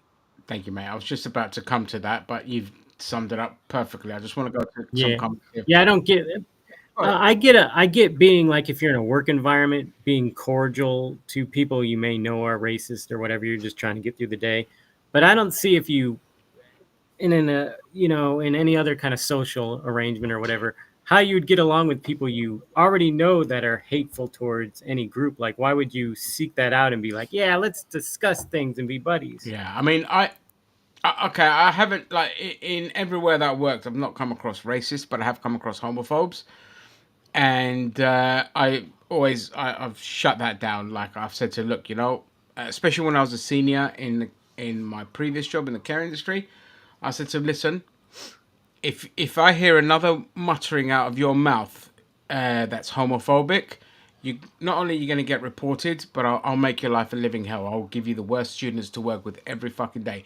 I said, keep your opinions to yourself, because the world, it doesn't just revolve around your colonizer's god. By the way, because this person was African, And I always have to make that fucking point when it comes to like African people in particular. I'm like, Jesus is not your God. It's your colonizer's God. It's your master's God, and yet you are so vitriolic and hateful in appeasing your master's God. I say it really fucking winds me up. I don't know why. It really pisses me off because I'm like, there's so many great like African religions, pagan religions out there that are so much better and far more, you know, um, what's the fucking word? Tolerant of people's differences and all this kind of shit. And yet here they are, still to this day, stuck with Islam and Christianity, and it fucking winds me up. But anyway, so I've shut people like that down at work because I don't want to hear your personal views that in that regard. You want to talk politics, but any kind of hatred, I fucking can't. I can't Yeah, fucking. likewise. Likewise, I can't handle it either. And then Yeah, we get called snowflakes here. But these are the people. The people with the hatred are the real snowflakes because they're the ones who are getting pissed off. They're yeah. the ones who. They're the real snowflakes. They get, oh, I've been silenced. It's like, Yeah. yes, you are being I silent. want to spew my hatred. Yeah, you are. In a work environment, you're not going to sit here in a work environment where there were openly gay and lesbian people. I'm not going to have one person be the one causing toxicity and making people uncomfortable. No, absolutely not. Okay. So, Uh, to that regard, I, they did shut up afterwards. They never I need mentioned it. I need to get to the comment here, Daniel Vance. I assume 70% of what I see on social media is made by bot farms using AI. The thing is, Daniel Vance, um, Vivek is on that side. You know, he represents them. Why would the bots, why would the alleged bots want to be racist as fuck to one of their own, even if he is brown? You know what I mean? They don't Right. like the far as they can look. He actually made a comment saying that like the jock, like they need less. He made some comment about jocks and was it Revenge of the Nerd sort of comment? I can't remember. Like they need less jocks and more computer nerds or whatever. And him being a Yeah, less computer jocks, nerd more nerds. and stuff like that. And that pissed right wingers off because they like to be considered to be the jocks and all of that. But he pissed off a lot of people, and the fact that he's also now brown, they're gonna just add that pit that they're gonna piss. Oh, there's something on my face here. They're gonna piss him off even Heather. more. Yeah, they're gonna piss him even more. Piss off. They're gonna go even more at him by being racist. It's simple as that. And Yeah, yeah, I love this comment here. You underestimate our racism, Rick B. Token gets spent. Tokens do get spent, and you are a token. Eventually, you will get spent, Rick B. If you keep siding with the people who hate you. yeah. This one's a bit of a sad comment. Now, I may need to relocate given the risk of losing my rural hospital. That Yeah, fucking I'm sorry to hear sucks. that. We've already gone to that. So yeah, we've caught up with the main stuff. Okay, I Let's got see. We can move on to Diddy next. no. Let's get the little ones out the way. What little Okay, ones? Riley Gaines, baby. Oh right. Okay. Yeah, that's fine. I've Okay, got all my so main points out. I've just after a couple of politics stuff, then I'm just gonna go on a rant against wrestling and obviously a few celebrity deaths and then Diddy and Thomas Partey and all that kind of So stuff. I'm not sure if you guys who know who Riley Gaines is. Riley Gaines was this swimmer. 5 years ago, she was in a swimming race with a, a trans person called Leah Thomas. Now Riley Gaines didn't come first, didn't come second, didn't come third, didn't even come fourth. She came joint fifth with Leah Thomas, and because this trans person Leah Thomas came joint fifth with Riley Gaines, Riley Gaines then went on a crusade about how trans people are getting involved in women's sport. There's like maybe like 12 people in the whole of America who are trans who are fucking being involved in American sport. You would think it's the biggest fucking deal in America, like they're all flooding all these trans women are flooding women competition. That's not the case. But regardless, because this happened to Riley Gaines, she made a big deal about it, became famous for being a trans, but she's an attractive girl as well. Yeah, she is a professional loser. But I wish to love you too, Rick. Well, I do. I don't know about yeah, Zach. no, look, Rick. Yeah, I am passionate towards you because I want the best for you because you piss me off, and I feel like you're blinded by your pick meness, and I feel like the only way I feel you ever fucking learn is to be humbled by being a pick me, and as Rowan said, your token gets spent eventually, and I really hope that does happen to you. But I think that's the only way you're gonna fucking learn. But yeah, Riley Gaines, with all the complaints she's made, and with Donald Trump being who he is, he has somehow removed Leah Thomas from the records of that match she had with Riley. So Leah Thomas is no longer recorded as being in that match, in that swimming competition. So Riley Gaines has now, from fifth, also remained fifth. She's still fifth, even though Leah Thomas is no longer in this. So there's a couple of tweets I would like to show you regarding this. Good news is Riley Gaines will forever be remembered as a fifth place loser. This is a presidential administration leaning on the university to harass and punish a single student simply for existing. And guess what? No matter what they do, Riley Gaines still came in fifth place. Yeah, she did. NFL fans bitching about the Bills getting rule change. Meanwhile, Riley Gaines sold her soul and worked her ass off to get fifth place, standing to fifth place. That's what's so great. Like, nothing has changed. She's still fucking fifth. I only want to read a few. I don't want to go into deep on this one, but yeah, she's still fifth.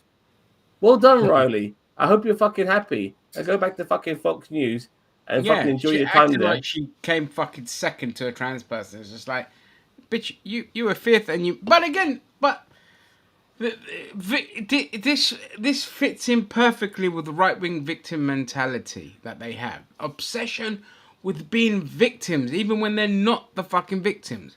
Like, you weren't denied a victory, and if you were denied a victory, you could have some grounds for arguments there. But you weren't denied a victory. You came fifth with the trans person, so you both And yeah, suck. and you're You know what I talking mean? about you. So you joint came fifth, exactly the same, and you're worried about people who are biologically male taking over women's sport. Yet four other women beat that person. You know what I If mean? she swims like she does her makeup, I understand why she lost so hard. Damn, that is a fucking zing. That is an absolute zing. Oh, there's some great clips out there. I'm not going to look for it, but there's some Nah. great clips out there. When Riley Gaines first came on the scene, Donald Trump tried to fucking kiss her, and she fucking matrix the fuck out of those kisses. Yeah, you know what I mean? Like, like, and Donald Trump is kissing fucking air, mate. You know what I mean? And then he tried to do it again a little bit later on, and she fucking, you know what I mean? Got away from those kisses because regardless of where she stands politically, she doesn't want that fucking orange cunt anywhere near her face. That You know what I slimy mean?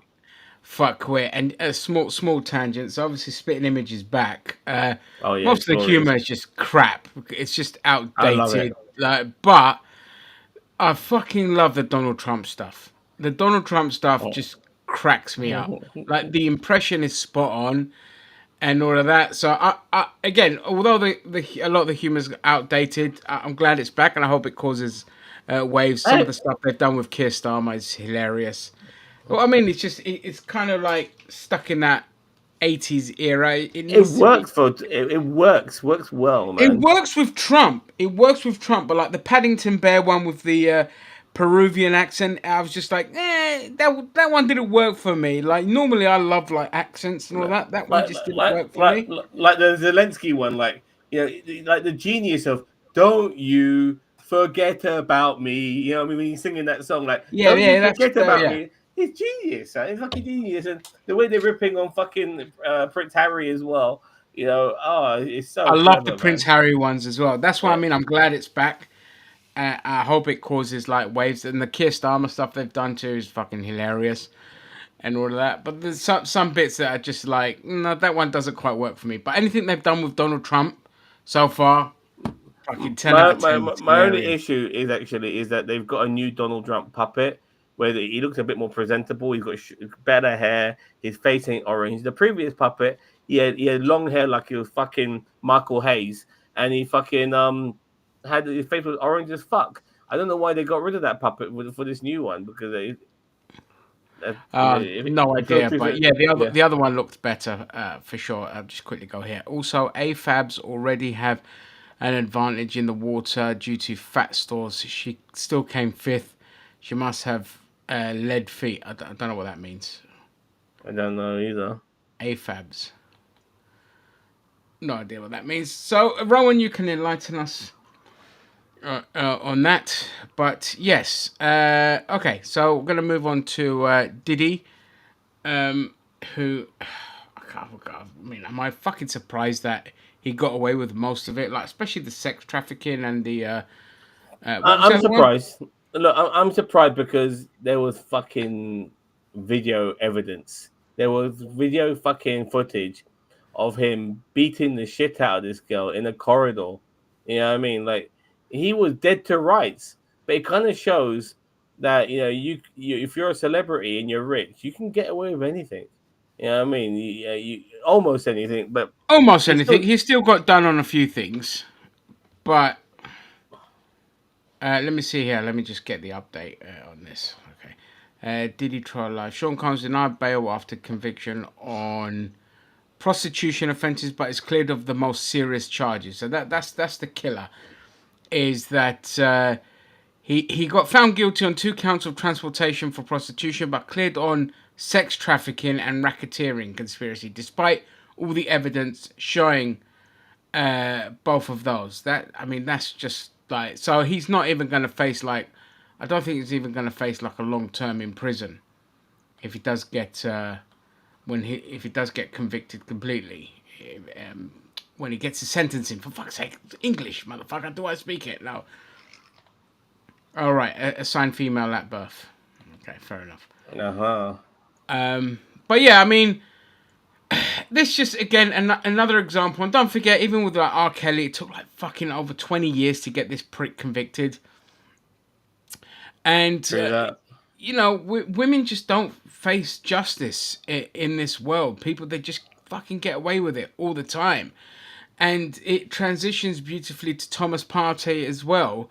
So Thomas Partey, for those unaware, he is a football player. He plays for our team, Arsenal. Used to. Used to. He's gone now. He's a very good fucking player. But 3 years ago?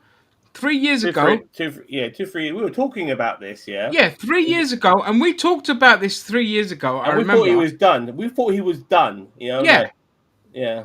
Okay, we showed the evidence on Twitter that was out there.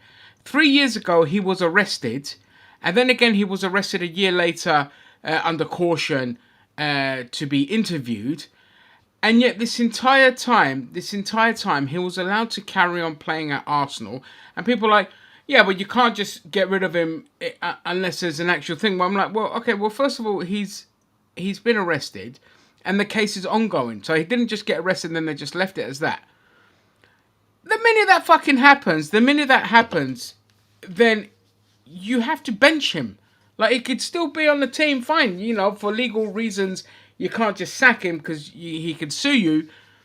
But they kept playing him, and not only that, and this is the biggest indictment of all, apart from the defense that Arteta gave the guy on fucking TV. Let's not forget that.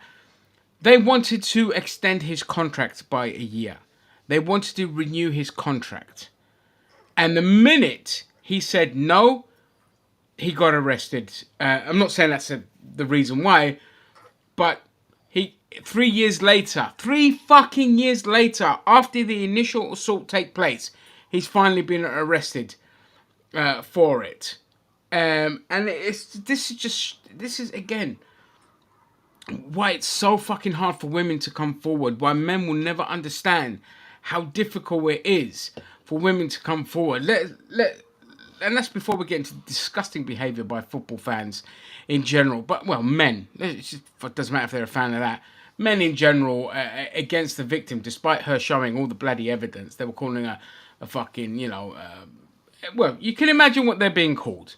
And now here we are. And I'm very sorry, but Arteta needs to step down for this because he harboured a rapist. Alleged rapist, I still have to use that term. For me, it goes all the way to the top. I mean, Kroenke harbored the rapist. I was going to say, he got away. Okay, so Arteta needs to go because he played him. The higher ups need their day in court as well because they harboured this guy. They carried on playing him despite everything, despite the 2 arrests under police caution after the initial arrest, despite the fact that there was countless times in the media where they were saying, a footballer's going to be indicted on rape charges, but obviously they couldn't say his name. for legal reasons and all this kind of stuff. And they kept playing him, and they were hugging him and praising him, and his teammates were praising him and all that. And I'm like, heads need to roll for this. And Arteta is a wrong un anyway. Like, although, you know, I rate what he's done with the club and all this kind of shit, and if we don't win anything next year, he needs to go.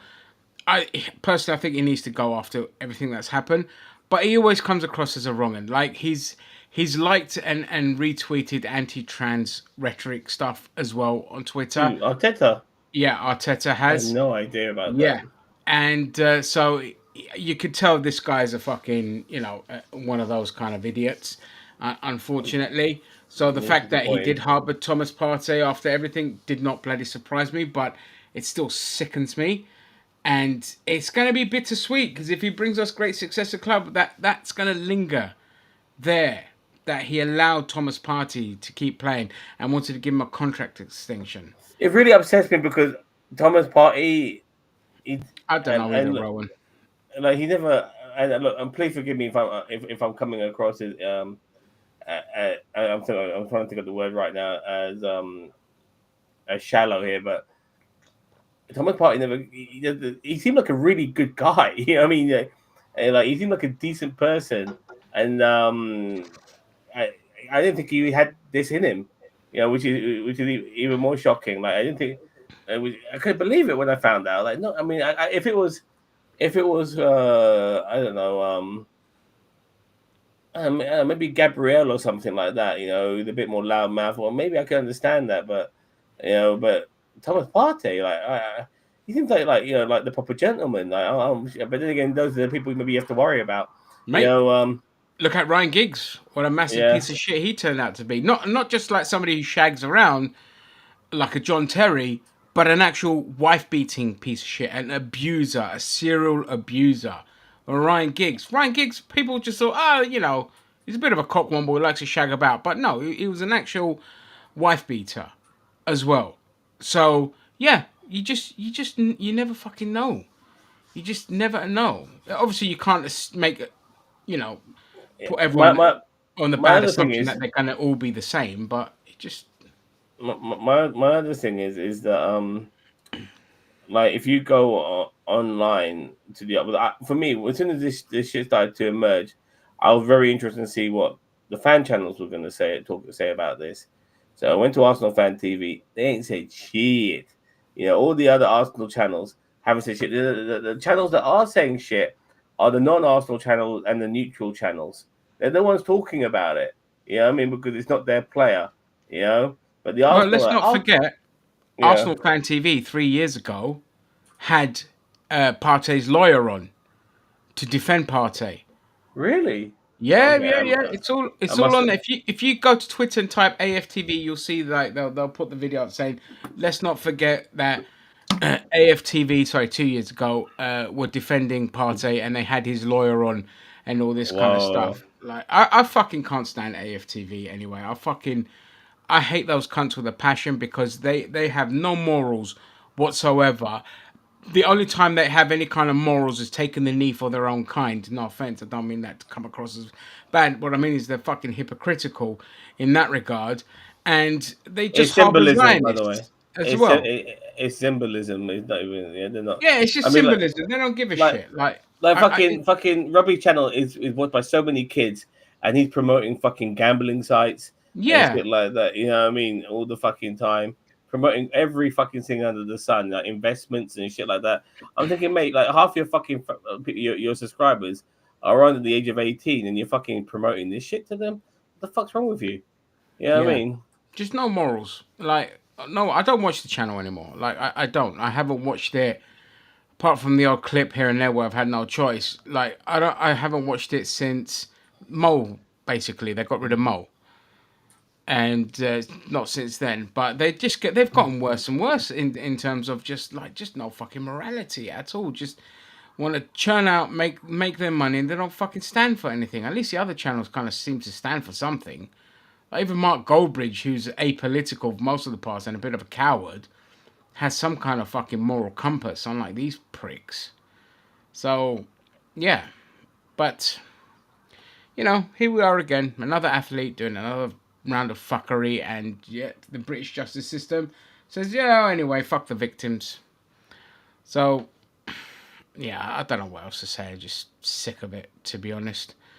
So, on that note, we can move on. Unless you've got anything else on politics, we can move on. Just going back to Diddy very quickly, Sure, yeah, yeah, yeah, absolutely. like the fact that like I said, the fact that there was so much on this guy, and for him to somehow get a not guilty vote for most of his charges is shocking. I expected better because he's not the first celebrity to be put on trial, and like when look, I get disappointed by celebrities. You know, they disappoint me all the fucking time. And then there's people like Kevin Nash. Obviously, makes me very happy. So it does go both ways. But when regardless, you shouldn't have any loyalty to them. The way this trial went, it was similar to the Michael Jackson trial because there were so many fucking fans outside the courthouse. You Yeah, know, it was unbelievable. it's shocking. I was expecting them to release doves in the fucking sky like they did when Michael Jackson got presumed innocent. So presumed not guilty. Uh, I thought something like that was going to happen. These motherfuckers, they are so starstruck by someone like Diddy, who, if he had his opportunity, would take advantage of all these fucking fans and do pretty much what he done to all the other girls, to the girls who still support him. It's incredible. You know what I mean? It's a It's fucking just incredible. people. It doesn't matter who the person is. There's always going to be fanatics in everything. There's always going to be just a group of people where they'll worship you like Jesus and think you could do no wrong, or your product could be absolutely woeful, but people will still love and buy that product regardless of how shitty and anti-consumer it is. I'm looking at you, Nintendo fans. Okay, Nintendo getting worse and worse, and yet you're still buying their product. And the same with like Diddy, he's just gonna have these die-hard fans that are never gonna go away. R. Kelly was the same. He had a bunch of die-hard fans that aren't gonna go away. It's just not surprising, to be perfectly honest. Like, some people are just fucking just completely brain dead, just devoid of any kind of cranial entity within the thing between their ears, that they'll just follow somebody blindly because they lack any kind of critical thinking skills. So I'm not surprised with his fans that were out there. But Let's move on. let's move on. So obviously we can still stay within the realm of celebrities. We had a few deaths this week. I can't say too much on Michael Madsen. I wouldn't say like I was a mad fan of his, but him as Mr. Blonde in Reservoir Dogs was great. Anything he's been in, he's always done well enough. Your thoughts on Michael Madsen? For me, I realized that, you know what, I like this guy because he was in Free Willy, and in Free Willy he played the 180 to what he usually plays, which is a despicable person, and so I got to appreciate. And apparently, like he is more like his Free Willy character than he is like Mr. Oh Blonde. yeah, Like he's well loved. Yeah. he's well loved. He doesn't like to hurt people or anything like that, Or but when when he did Mr. Blonde, that was like the first time he did anything like that. He was also supposed to play Vincent Vega, in Pulp Fiction. in Pulp Fiction, but he picked up the script and go, this Jackson guy, who the hell's this? And what I mean, stuff like that. Not realizing that was the fucking film that made Jackson a household name. I So didn't know that. he missed out on some big roles, because stuff like that. But he's a phenomenal actor, and I can't believe he's dead. Like, he should still be making movies. He should still be making movies. It's crazy. Like, How old was he? He was only like 67 or something, wasn't he? he wasn't that old. I just know that, but he's old enough to still be doing roles, and all of that. So he was in Donnie Brasco. He was great in that. Like, I'm gutted. I really am gutted. Michael Madsen is the man. Like, he's an actor who, if he's going to be in something, you're going to keep an eye out for him because he's going to give you a performance that is uniquely him. Like, he's almost Clint Eastwood type in his sort of He's always stoic a presence quietness on screen for sure. Like, you notice him. without having to say a lot at the same time. Yeah, You know what I mean? And so, absolutely. Yeah. Yeah, that's it's sad, man. It's like what else can you say? Like it's sad when anyone that young kind of dies. It's like, especially somebody who's a liked actor. Which brings me on to the next guy. Now this one did hurt because I did really love this actor from all the way back in his days in Neighbours or Home and Away. I remember it was one of those. It was Julian McMahon who passed away as well. Now, for those unfamiliar, Julian McMahon is the guy that played Doctor Doom in the god awful Fantastic Four films of the mid 2000s. And he was also in the phenomenally awesome series Nip Tuck. He was one of the doctors in that. And recently he was in FBI Most Wanted. And he was a great actor. He was a really good actor. He always had that kind of calm but yet evil like demeanor about him. And again, completely polar opposite in real life. He was like, again, just a super typical kind of chilled Australian bloke. But he was only 56 years old. That's no fucking age. We're closer to 56 now. And the more you see people pass away at that kind of age, when you're getting closer to that age, it's just like, oh, fuck me, man. That's like, I'm just a few years away from that kind of thing. And it's just like, that just scares the shit out of me. Dude, there's a whole fucking bunch of wrestlers who are dead, who are younger than us, man. So Yeah. yeah, Yeah, I mean, yeah. all your Eddie Guerreros and all of that kind of shit, they Pretty died and they cool were dogs, they were Lance younger than us. K. Yeah. Yeah. But the biggest loss for me personally this week was the loss of Mark Snow.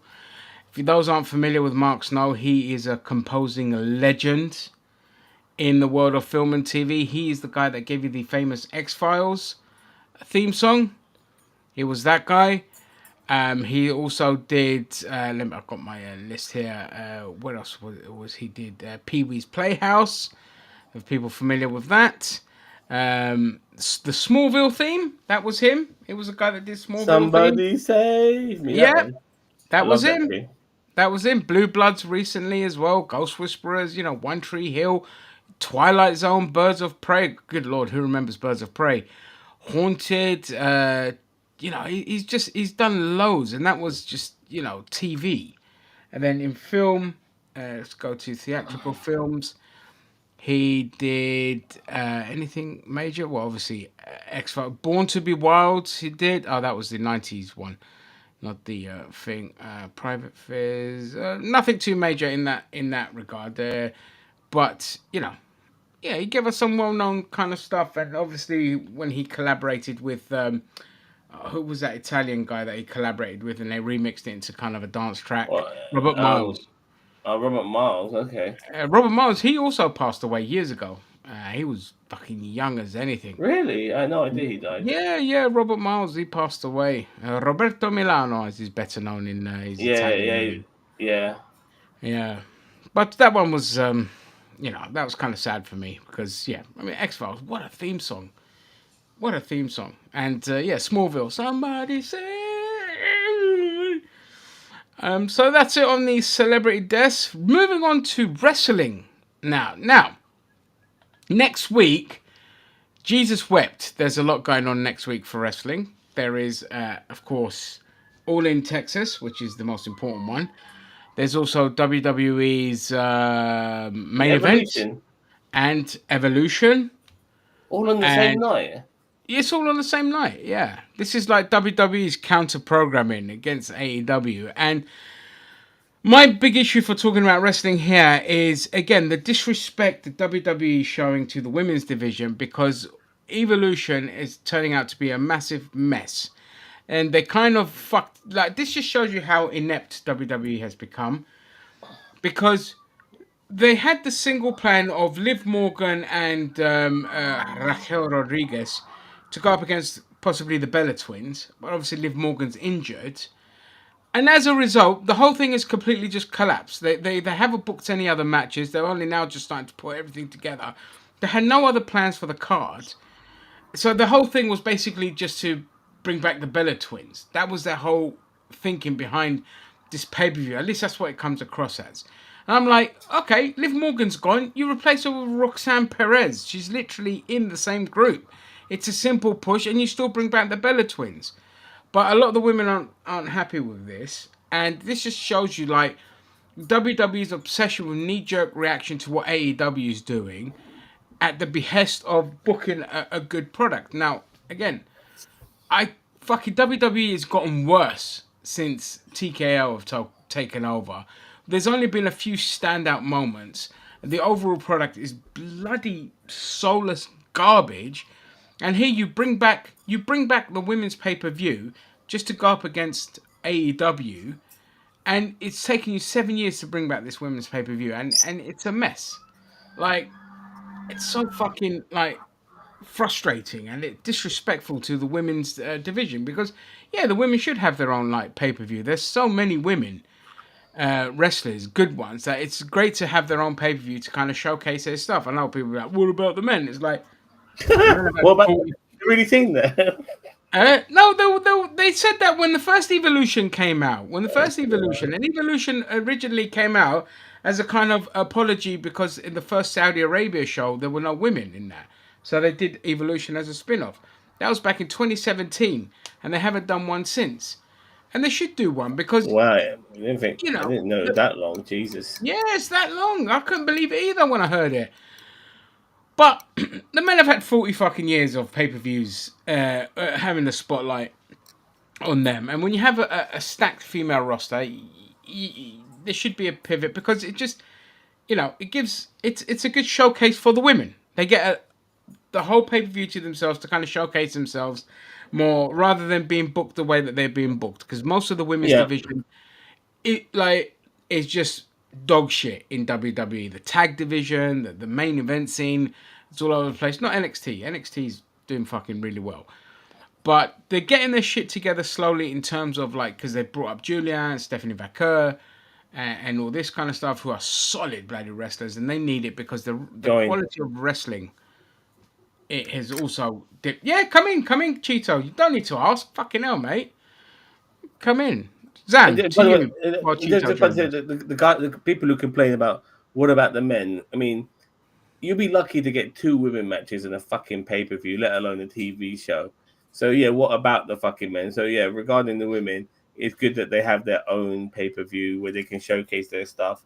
I'm all for it. It's hard to believe that this is the only one. And yes, it is a fucking mess. But when has it hasn't not been a mess? The WWE, they haven't learned from Vince. They're still overworking their wrestlers to such a degree that no wonder that everyone's getting fucking injured. You know, they're non-stop. They don't give people. They don't give people time off. They don't have breaks. They don't have an off season. You know, they're constantly fucking working all the fucking time. Liv Morgan, who should have been a shoe-in, is fucking injured. Everyone gets fucking injured. You know, I think one half of Pretty Deadly's injured. You know, they're all fucking injured. Yeah, Because yeah, they, yeah, they yeah. work too much. They're going all over the fucking world. You know, they're doing like several fucking shows a week, house shows and everything. They don't get a fucking chance to rest. The You worst is know, that they're traveling more abroad now as well, and then coming that's what back I'm and saying. doing shows the Yeah, next days, and it's just when you do that kind of job, you can't. You need like, if it was up to me, okay, if the product continues endlessly, that's fine. But I would give wrestlers a minimum of 3 months off in the year, like even if it's scattered, but 3 months off. scattered would be Uh, better. yeah, because it'll be better, and also you got things on rotation. Like I would never just have um, the same fucking five people in there. I've always said your main event scene should always have 7 people in there, so you could do that rotation, keep things fresh, rest your wrestlers, which is the most important thing, and then you don't have an over reliance on 1 or 2 people. Because now, if I look the way I look at WWE, the only thing that interests me now is Drew McIntyre. That's it. I only give a And shit he about and Drew and and McIntyre. and, and, and he's injured. Um, He's coming back now. I think he's coming back yeah, from injury. but the point is he was injured, and that's the thing. Like Yeah. a lot of these wrestlers, who are like the faces of the company, are in their 30s and 40s. You know, they're not young. You know, these are guys who need to be treated like fucking athletes and thoroughbreds, where they get a chance to recover and rest and all of that shit. Stop pushing them so fucking hard. You know, that's the one thing I give AEW. At least they fucking treat their wrestlers, well regarding resting and shit like that. I completely agree. It is. It's just and the thing is as well. It's like in terms of doing more work. they they put them in adverts more now as well. So they've got extra like work within their own product as well. Like if you see how WWE is, they always have like constant like, and you know, with Vince it was like you get like one cricket advert with wrestlers in there, but this one is you'll get multiple adverts within a pay per view of the wrestlers, which is it's more fucking work for them, and you know the worst thing is you're just not booking the product well. It's just the product is mediocre. Title changes all the time. It's completely unpredictable. Like you give Gunther back the title just so Goldberg has something to fight for. Like what the fuck kind of booking is that? They don't You know, need the title. This is they making a don't grudge need. match. Yeah, just have a grudge match. Like it's just a bad product. Whereas AEW, right, fair play to them, man. The product has gotten so much better this year. It really has. Like the last pay per view. Okay, the pay per view before the last pay per view was a hot mess, but this one was really good. Overall, their pay per views have been good. Apart from there's only been one I haven't liked. I can never remember the names of it. TNA is just fucking killing it, and their collaboration with WWE has only helped them. Uh, Cheeto, you can let yourself in, can't you? You I'll should do. let You him should in. have admins. I just. Oh, yeah, you can. All Hello. right. Sorry, I don't know why my camera's not working, but I figured I'd jump in as soon as possible. So I'll Go figure for it, that mate. out in a minute. Yeah, that's fine. Yeah, go ahead. You got the floor. Don't worry about your Oh, camera. yeah. I mean, you guys were talking about Evolution. The last thing I heard. I know you're talking a little Everything. bit about Gun. Yeah. I mean, it is. It's kind of. I don't know if you guys saw on Friday night, but you know, they put now Tiffany Stratton or Tiffany Stratton in a match against Trish Stratus. I don't know. Did you guys see that or hear that or mention Really? that? Yeah. Really? Yeah, When they literally on tag team partner. SmackDown, Tiffany Stratton came out and said, "I want to put my title on the line at Evolution against Trish Stratus." And I'm like, "That's it. Like that was the build." And And she's like, didn't they "Oh, just it's an have like Alexa Bliss and Charlotte become a tag team despite fighting each other just a few weeks ago? yeah." They're trying to form them into like that Daniel Bryan that team, you know, hell yes or hell no or whatever Yeah. that team was. Oh. They're trying And to like, yeah, it's so bad. Like they're, I ba- am very they're, disappointed. they're baby facing Charlotte Flair again. No, they're gonna try, and she's just not gonna. It's the crowd. They can make her a baby face narratively, but the crowd are not putting her over, and I don't think they will. I think they will honestly. I think they're gonna stay against her. I really do. Charlotte has legitimate X-Pac type go away heat now. People just want her gone. In the same way they just wanted Britt Baker gone from AEW, that's where Charlotte is now because she's just not liked by anyone anywhere, and she Too always much goes to politics. business for herself. And I can't fuck it. Like she's on screen now, but before she was one of my favorite wrestlers to watch. Whereas now I'm just like, oh, get this fucking muppet off my screen. I For can't me, stand her. at one point, I don't know if she still is now, but at one point, I thought she was the greatest women's wrestler of all time. You know, She so was at one point. Rhea Ripley's uh, taken that mantle. There's Julia and Vaquer. They're kind of Jordan Grace. There's other people that have taken that mantle away, but she's still up there as one of the best. Like in terms of technical ability, she was better than her fucking dad was. Like Yeah, she had more. yeah. Yeah, look, she was yeah. way better than her dad. There's no denying her talent, but I mean, the problem is with her. And as I said, I didn't watch when Charlotte was in her prime. Like I had left wrestling right around WrestleMania, like 30 or something like that, and I didn't come back until like WrestleMania, what, like 39, 40. So I mean, like, I definitely she has a lot of talent. Like that, I'll give her. But like, she's got that go away heat. They might as well just lean into it. Lean into it. Make her the biggest heel of all time in the women's division. Yeah, if you're gonna have her stick around, personally, I wouldn't renew her contract. But if you're gonna have her stick around, yeah, definitely lean into it. Yeah, and I mean they're trying everything to babyface her because I feel like she wants to be a babyface because she's so sad. She's going through a I divorce think right now. I think they're really missing a trick here. Like Charlotte Flair should be like a Seth Rollins of his faction or the Hunter Hearst Helmsley of Evolution. They should make a fucking faction around her. You know what I mean? A woman's faction Well, the four, where yeah, she's like a four horsewoman type thing.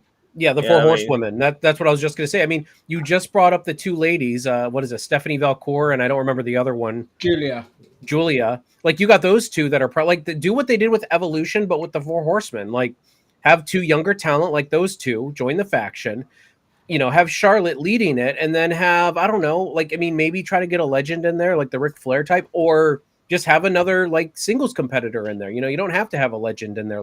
But no, I mean they're kind of trying to do that with I don't even know what Seth Rollins' stable is called, but it's just I not haven't working got a for me. name. You don't like Like Seth Rollins' stable? I'm not very particular to Seth Rollins' stable. It just it I don't I'm not big on Braun Breaker with a stable. I think he needed to stay in the singles division for a lot longer. Because I was never also a fan of Scott Steiner in the NWO. You know what I mean? Like he was good, but like I don't know. Yeah, Like yeah. You're right. Yeah, Scott Steiner was better as either with his his own, brother or on his own. yeah. But yeah, no, I'm just not feeling. And then who's the other guy? Bronson Reed. I'm like Bronson he's Reed. I'm I not love feeling him. Bronson Reed. I, I I get you. do I know I what you mean do though. not With tag honestly team. believe he is a Paul Heyman guy. I feel like WWE said, "Hey, this guy's going to be a Paul Heyman guy." I don't feel like that's like I don't feel like that's who Paul Heyman wants. You know what I mean? Like I don't think he's a Paul Heyman guy.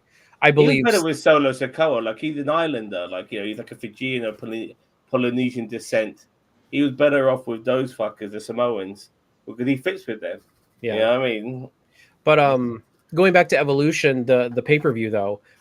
Yeah, so there was also a fatal four-way tag match for the tag titles announced.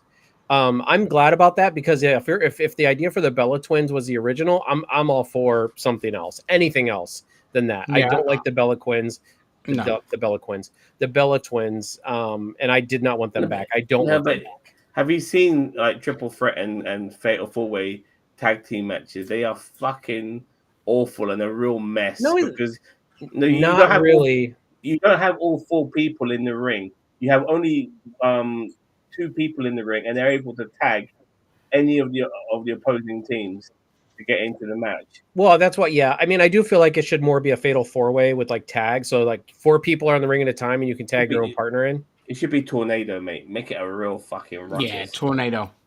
Yeah, either that or Tornado. put a stipulation on it, like the TLC.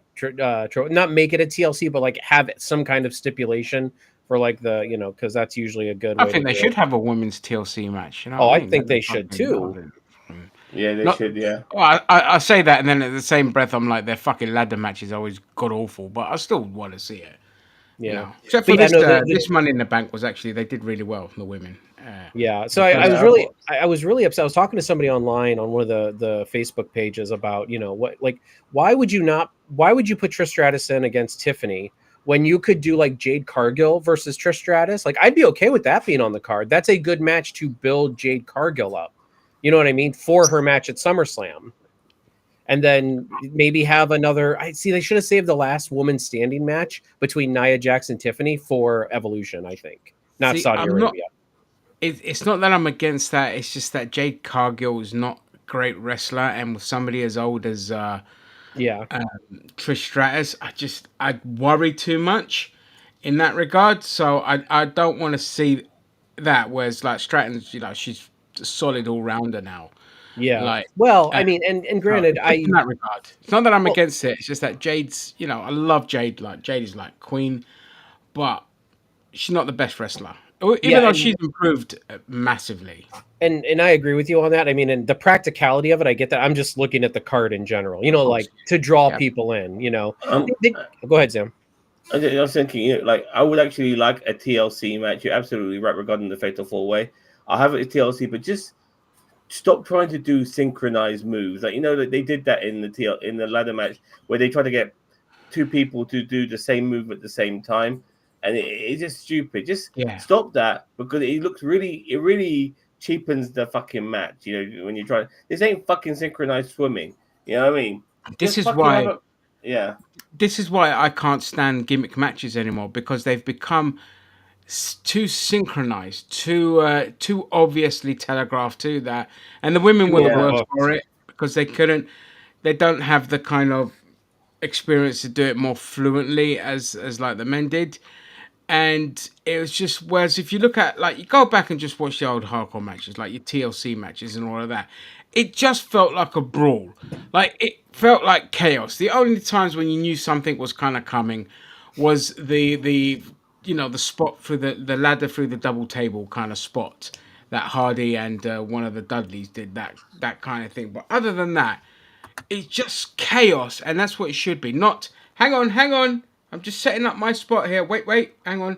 There we go. Yeah, okay. Now come. Yeah, That's what it's become. everybody's worried about getting to their spot on time. You know, like Exactly. yeah. Where it should be chaotic. It should just be like, fuck me, she just took a smashed kendo stick across the face kind of thing.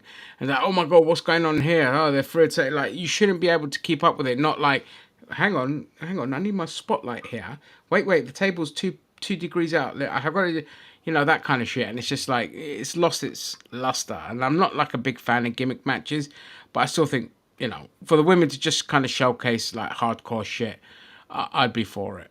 For me, like the last time I saw women have a really good match in a gimmick match was the Elimination Chamber. I thought the women's Elimination Chamber was Mm. superb. The, It was, the last and one that they did, the recent yeah, one, it was is, really good. and Yeah, a lot of that to do with Liv Morgan as well. She really showed that she was a main eventer in that as well. 100%. Superb. I know that Yeah. really sucks that she got sidelined. Like, I mean, listen, it happens. I get it, but like, it really sucks. Like coming up on like a big, they could have made this a huge all women card pay-per-view. I really feel like they could have.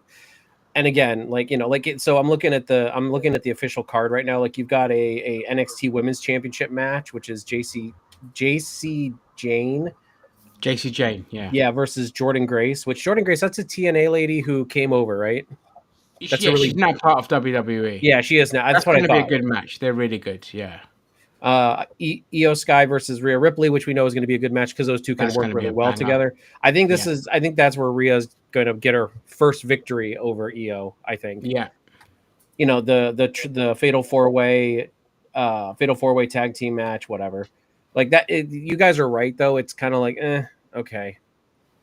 Tiffany Stratton and Trish Stratus again. I've already talked about that. They're going to do Jade Cargill versus Naomi again, which I like. I like the position that these are in. I think Jade should take the title off of Tiffany at SummerSlam, and I think that then Naomi that night should cash in and take it off of Jade. So Jade is still in the chase. Yeah, I don't know why they're putting them up against each other here. What they should be doing is building up to it for SummerSlam, rather. So just have like whatever Jade does, Naomi comes and derails it, or whatever Naomi does, Jade comes and derails that.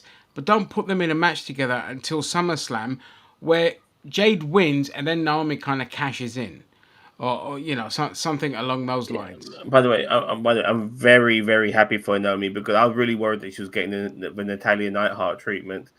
Naomi is phenomenal in the ring. She's one of the best Awesome. wrestlers in the women's division. You can always rely on her. She's been doing it for years, and her heel turn has been superb. I love it.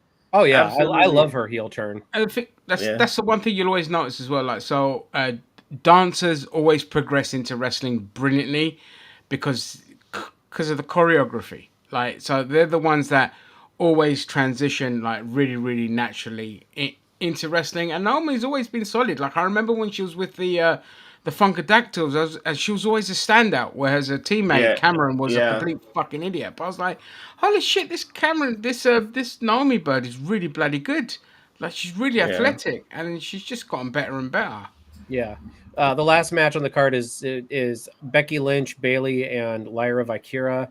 Here's my thing. The thing I've noticed about Lyra Valkyria is she telegraphs a lot in her matches. Yeah. Like I've been watching her matches, and I can't say I blame Becky or Bayley, but every match I've seen her, Lyra telegraphs a lot. Like, she's very good at like mat chain wrestling, but like anything she's trying to do like high risk, she just telegraphs like so bad. And I'm like, you gotta, that's why I'm like, just stick to the mat wrestling like you're good at. Stop with the high flying because you're just not good at it. You telegraph way too much. You let people stand there for a couple seconds before you even jump on them, and they're just standing there. She's a good technical wrestler, and that's what we don't get enough of in wrestling. Just let people showcase technical wrestling instead of having to do shit like I'm gonna go on this top rope and you're all gonna line up and I'm gonna jump. Like I'm so sick of suicided dives and diving off the top rope into a crowd of people and all this kind of shit. It's just like it's all so telegraphed. It's also lost its luster. Back in the day we used to love it, but back in the day it would literally come out of nowhere. Like you're watching like the cruiserweights in WCW, and then all of a sudden you see like fucking Billy Kid like launch himself 20 feet in the air, Hoover to Guerrero doing 600 somersaults before he's even left the fucking ring and all this kind of shit. And you're just like, this is amazing. But now it's just like, hang on, I'm just going to stand here for a second. Why? Oh, because he's going to run and dive onto me. It's just like, oh, I've seen it a million times. So I much rather now see more like a Brian Danielson kind of technical wonder class than I would rather see luchador stuff because it's just lost its luster for me Yeah. Go personally. ahead, Tim. You were going to say something. Um, He doesn't remember. I forgot now. That's okay. Sorry, I actually just watched a tag match on YouTube. It was on, I can't remember what channel it was, but it's like one of those WWE, like, you know, back in the day or whatever The channels. Vault. The No, Vault. it's, I mean, it's like the Vault, but it was called something else.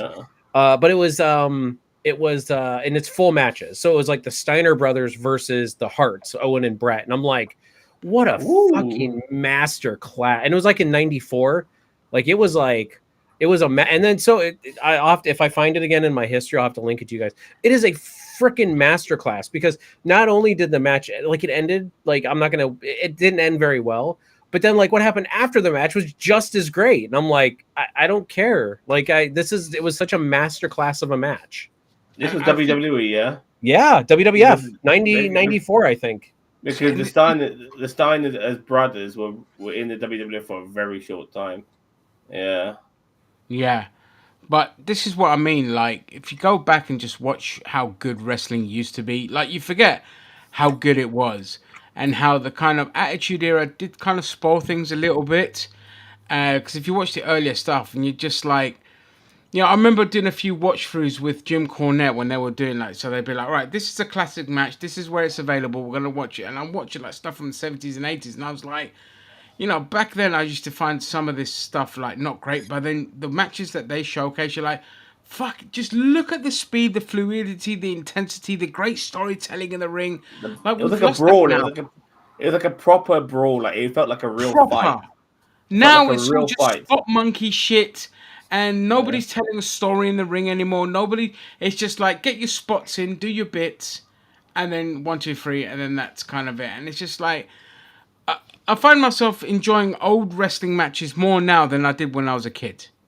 Yeah. And it's just an indictment of the kind of state of wrestling now. It's too much indie shit that's just bled into everything. And it's just like, no. Bring it back to the mat. Tell a good story in the ring. Forget doing your stupid spot monkey shit. Not everyone has to do like, you know, their total worlds on their attitude adjustments or whatever, signatures and finishes. Sometimes you've got to just take things out of the bag. It's a fine line because people are then complaining about how fucking slow John Cena is when he's trying to do storytelling matches. God, John Cena's always been slow, and honestly, I don't mind that. Like that's the style. Yeah, the thing is like, no, you've been really so John now, but he's Cena, fucking 48, you know what I mean? I've never been a fucking fan of John Cena. The only time I've liked a John Cena match is when he's fought against CM Punk. The chemistry those two have was phenomenal. They've never had a bad match. I don't know about the Saudi Arabia one because I refuse to watch that. But for everything else, they've always had like solid matches together because they had great chemistry as well. It was a slow match. It was a slow match. It only started getting interesting when they had the run-ins. And I remember what I had to say, Cheeto. It was me agreeing with you regarding Lyra Valkyria. She's fucking, yeah, she's telegraph, mate. She's telegraph through and through.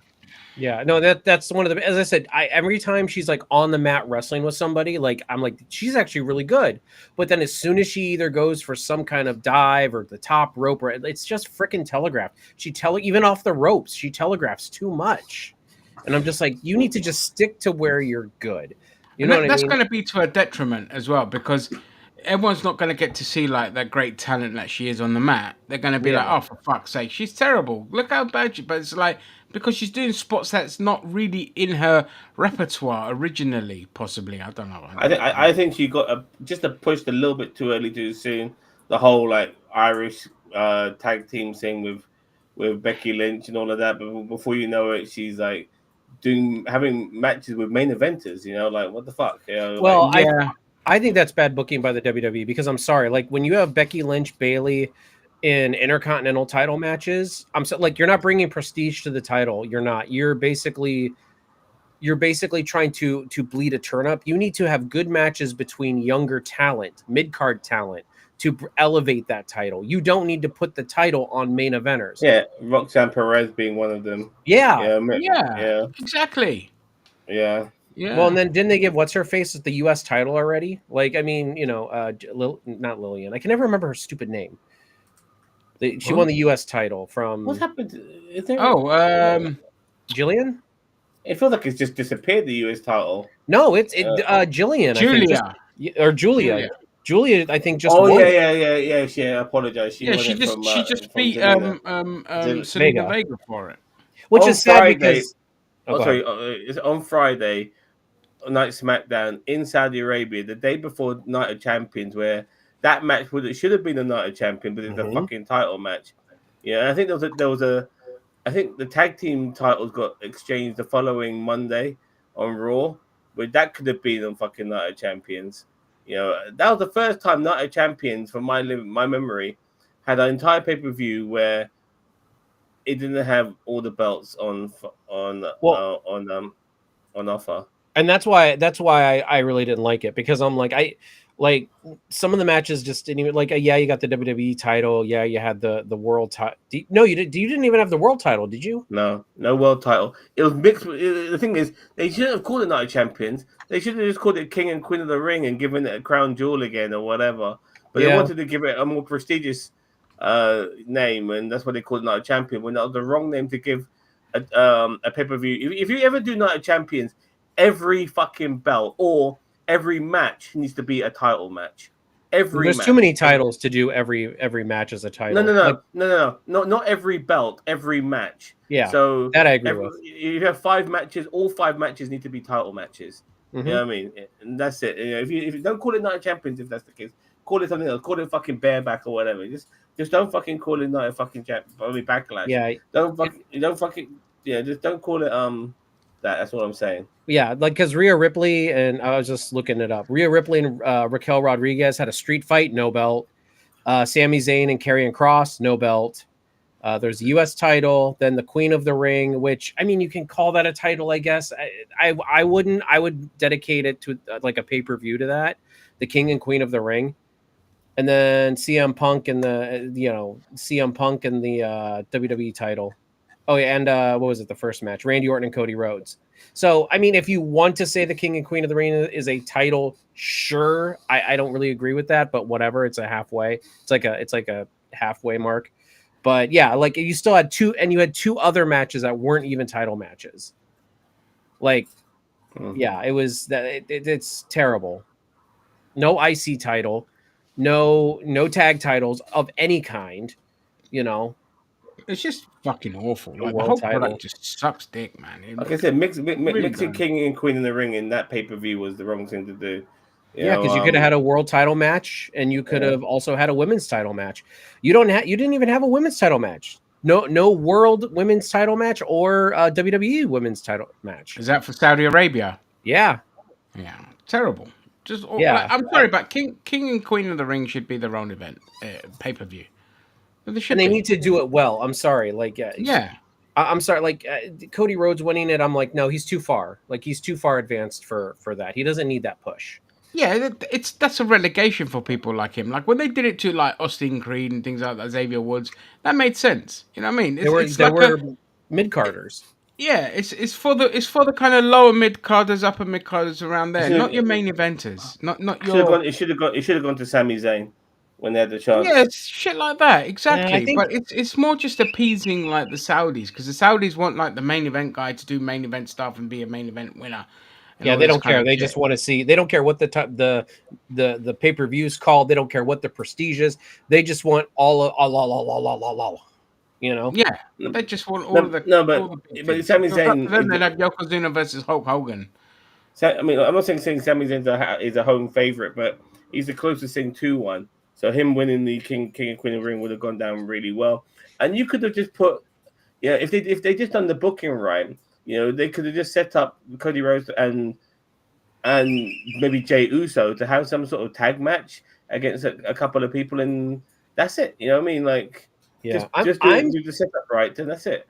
I'm surprised that the Saudis didn't want Goldberg, because they love those old school, like not old Yeah. school, but they love those old wrestlers coming back. Like, I and so think now you have Gunther. Goldberg wasn't going to look. I know this sounds a bit weird, but with the recent shit going on between Iran and Israel, I don't think they wanted to put a Jewish guy in the ring just in case. You know what I mean? That's a good point. I mean, I forgot Goldberg was Jewish. So yeah, I mean that's a good point. I mean, they took a chance with Paul Heyman, but at least he was at the very end of the fucking show. So and then they locked that shit down. They probably threw him in like an armored vehicle at the end and drove him to the airport. Yeah. I mean, protect Heyman at all costs.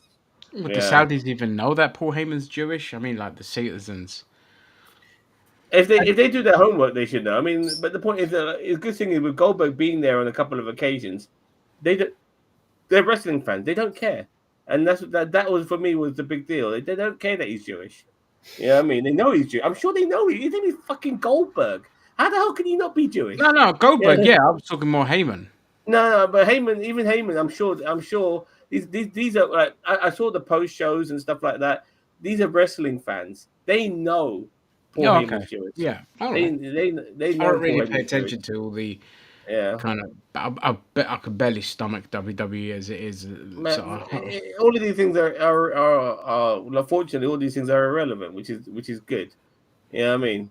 Yeah, I would have put maybe, like, let's say political craziness aside, I feel like on this card I would have put Goldberg and Gunther, and then you can do like the Goldberg going over, and then Saturday night's main event in Atlanta, Georgia. You can have then Gunther win the title back, and retire Goldberg, putting over.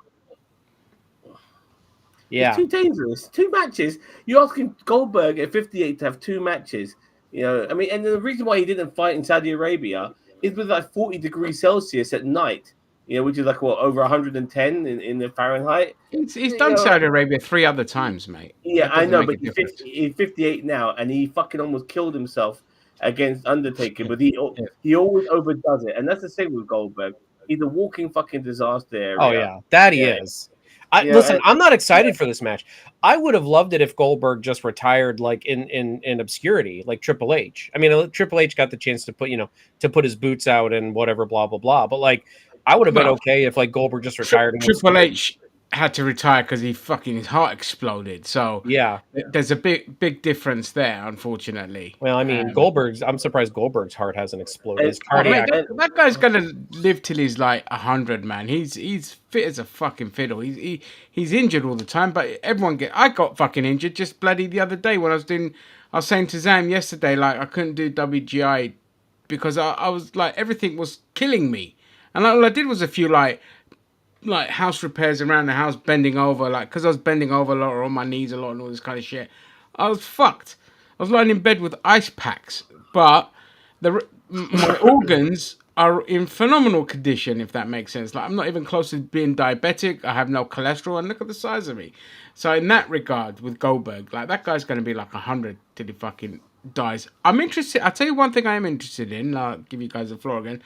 I'm interested to see the progress his son makes, because Gage looks fucking incredible. Like, that guy went from that chubby little kid that thing he hugged on his return, like, which was a decade ago.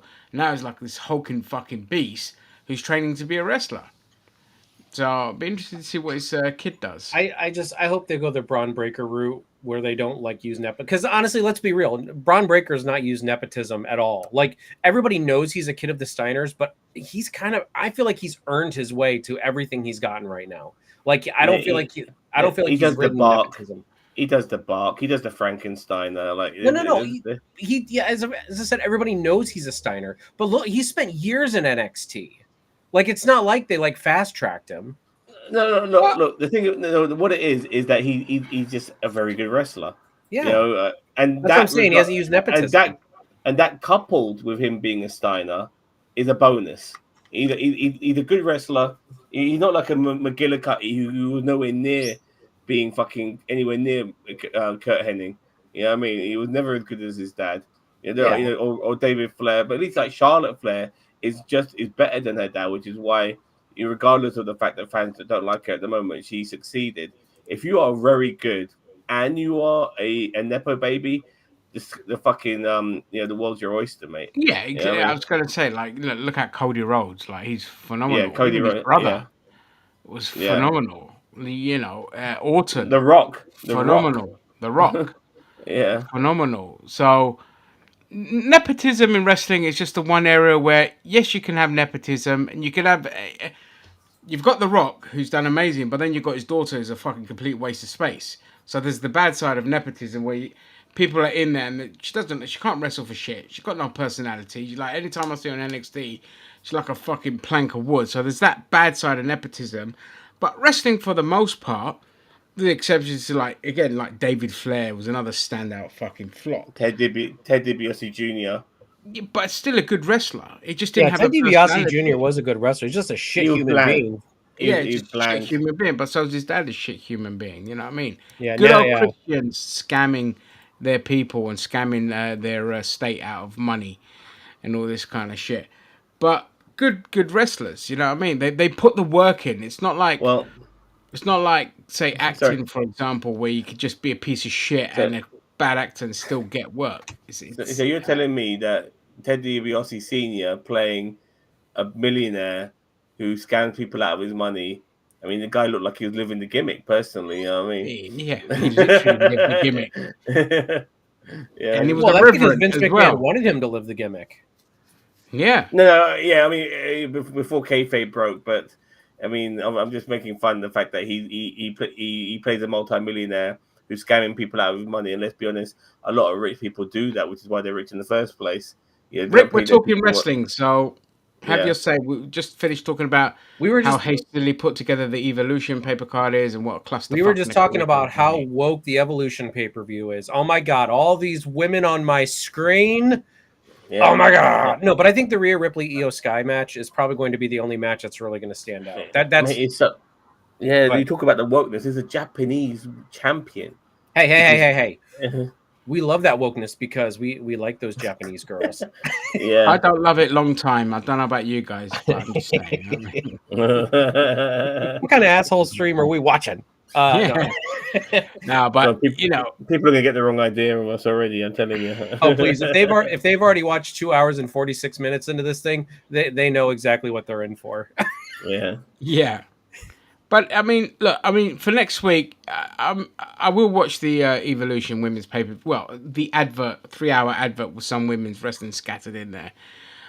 Just because I want to be supportive of like women's wrestling, but All in Texas is I'm definitely going to be watching that, the AEW pay per view for sure. When's the Because next AAA thing? what's that? Oh, I don't know what the next AAA thing is.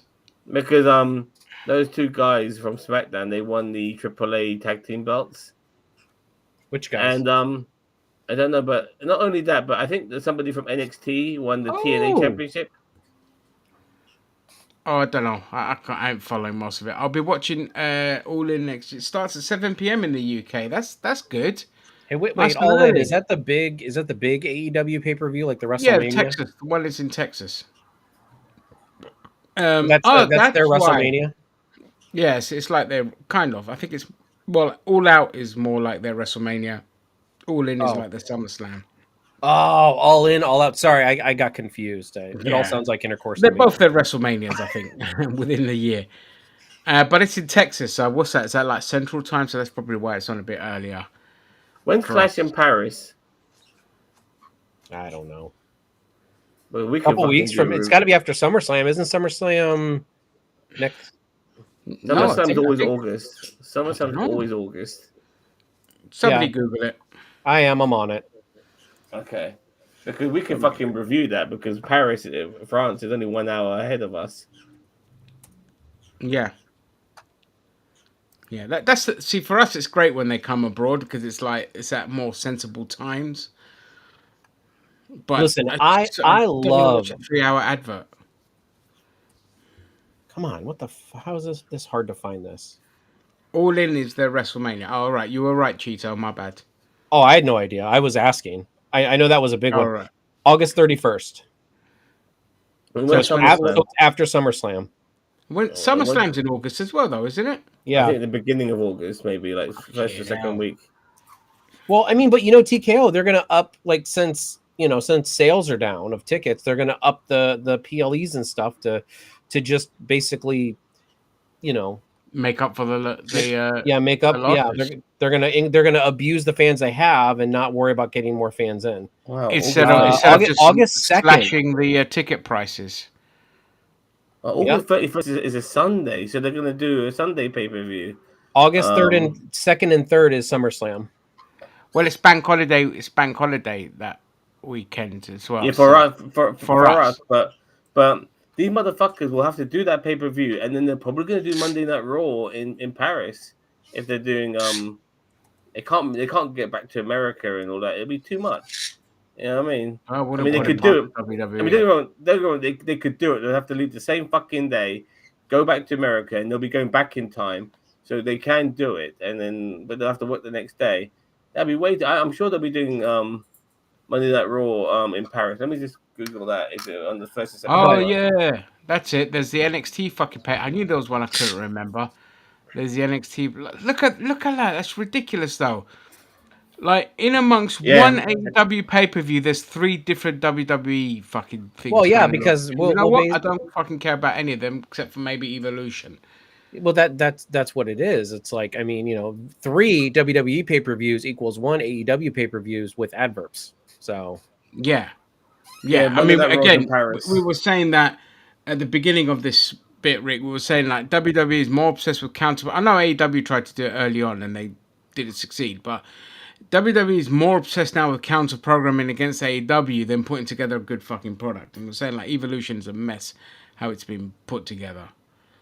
And it's just like just focus on cheaper tickets and a better product rather than whine about becoming a fucking monopoly again, which that's the other thing that pisses me off because they bought into the fucking Mexican market now. They're gonna expand into Europe and all that. They'll probably try Japan again. It's just like yeah, it's going to be bad they news. need to be stopped. Listen, TKO is not good. Like I think honestly, like TKO is now doing, what Vince McMahon was doing and interfering Yeah, with they're a lot just of as this stuff. evil as Vince Yeah. in terms of their business practice. They're just Because as like I evil. feel like there was a point where like Triple H like in 2024 was actually running things and like we actually saw some good stuff. But now it feels more and more like that corporate influence is working its way in for people who have no idea about wrestling. They're just like, oh, this person trends well. Let's put this person in a match. Yeah. Like that's the whole Trish Stratus thing. Like Trish Stratus is a huge name. Doesn't matter what the match is going to be like. They want to sell more tickets for Evolution. Let's put Trish Stratus in the ring with Tiffany Stratton. And I'm sorry, I like Tiffany Stratton, but I don't think she can carry a match with a older Trish Stratus. Like you have to put, like Tiffany's not as experienced. Like if you put Trish in with like Rhea Ripley, maybe because Rhea can carry a match with, she has the experience to carry that match.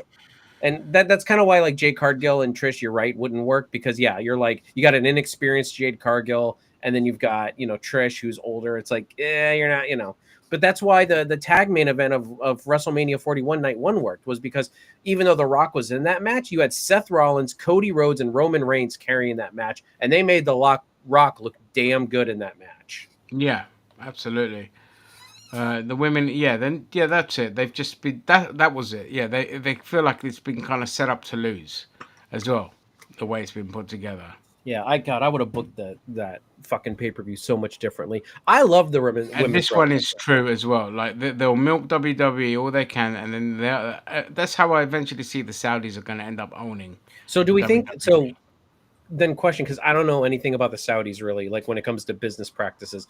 Do we think that the product will get better because they'll be more hands off? Like they'll be No. like, okay, we're gonna pay you to be in, like let's say they pay Triple H to like do the booking and they don't interfere in the booking, or do you feel like they're gonna micromanage the booking even more? They'll just fucking run everything chaotically, and they'll just be like, oh, booking on the fly, and exactly how they're running their bloody football clubs. They're like, I must buy everything and own everything, and then run it all into the fucking ground, and then just like just chaos. It'll just be Yeah. fucking chaos. And it'll just be like Goldberg versus somebody until Goldberg's 85 years old, and it's just like, you know, Well, I it's mean, Marvel, Disney does the same thing. They're bringing Hugh Jackman back until he's 85. So, I mean, 90. yeah, yeah, till he's 90. Yeah, it's just like I really don't fucking want them to sell it to the bloody Saudis. Like, I don't know if that would be a good, like, that's why I asked. I have no idea what their business practices are like. I didn't know if they just bought things and just let people run it who they know will do right. But, oh God. Made them. They'll be coming in fucking hijabs and shit, dude. yeah, Yeah, I mean, They'd all be coming in and like it'd just be all male wrestlers in wigs.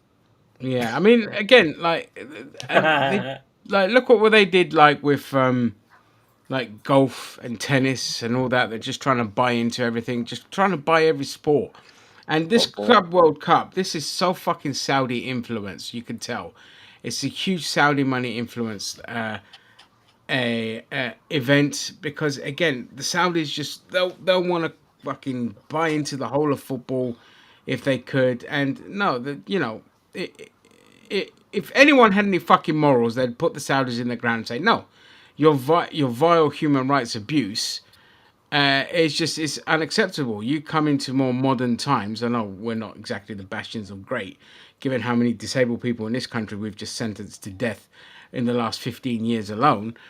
But we're not fucking beheading people and hanging people just for being gay or killing women just for being women, kind of thing. Yet. Wait until reform gets. I mean, listen, we can dream, can't we? Yeah, we could dream. Until, but it has to stop. Like they're poisoning the well. And not just them. Like for me in football, even the Americans are kind of ruining the sport. It's losing what made football, and the fucking crazy wages that they get paid, footballers get paid, doesn't bloody help either. And it needs a reset. It does need a reset. We need to kind of work towards having a wage cap on players, and also not allow anyone that's buying a football club to kind of levy the debts onto that club, so they're forever paying off the debts like Man United are and all this kind of shit.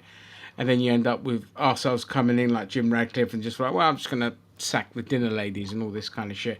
So in terms of wrestling as well, I really don't want to bloody see the Saudis get it. In a twist of fate, I'd love to see Tony Khan buy it just for the lows. It'd be hilarious. He just kind of comes in. He's like, "Daddy, give me 8 billion." It's like, I don't have 8 billion. Well, fucking give it 8 billion anyway. But no, it'll be only the Saudis would be the only ones that can afford to buy it. You know how that would go, right? It would be, Daddy gave me $8 billion. Yeah, along those lines. But yeah, either that or fucking Disney will buy it. If Netflix buys it, different story. But be like Disney buying it and then fucking forget it. It'll be dead on arrival. I mean, you can't hit people with a chair. No, and where's the musical numbers? We need more musical numbers. Listen, if Netflix buys it, they'll be like, "Hey, we want divas to have their titties out every night." Like they would do it. They'd be like, Well, I mean, I don't really have an objection to that. You know what I mean? I'm just. they'd be like, "Wardrobe malfunction? No, Yeah. that's a wardrobe function." It's the feature, not the bug. Yeah, right. Thing. But yeah, okay. Just quickly onto some horrible gaming news as well. Like Xbox has had a fucking week and a half this bloody week. Oh my god. Have you seen what's happened there with all the layoffs and the mate, cancelled games? because they're gonna fucking they're gonna start employing AI. That's why, man. Yeah. Do all their fucking for them. It's crazy. All these companies now, you're going to see in the next couple of years mass layoffs, and they're all just going to start utilizing AI, which is both disgusting but asterisk there, because the people that are going to get sacked can also do the same and go against the grain, and like it could help. See, again, the thing with like using generative Right. AI with gaming, I mean, they've always used it. They've always used AI in gaming. So, but the problem is, for the big AAA kind of companies, it's purely on greed rather than anything else. And It sucks, but for the little people, it will definitely help them. Well, look, I'm just thinking of it like this. Like, remember, this is Xbox. Yeah, I mean, this is not like game developers. You know, like a Rockstar or a Rocksteady or anything like that. This is Xbox. So I'm hoping that the people who have been sacked, they can be employed by other game developing studios, or if they're smart enough and maybe create a studio of their own and create game. Because end of the day, AI is still at its infancy. It still is, you know, and we won't know how good it is at creating fucking video games. So we'll see how this pans The out. thing with AI, so look, as somebody who uses it, has learned a lot in generative. Like I first started using like this website Night Cafe to create like a lot of the kind of silly things that I've been created for, and I initially did it for this channel for like a laugh, like some of the thumbnails and all this kind of stuff.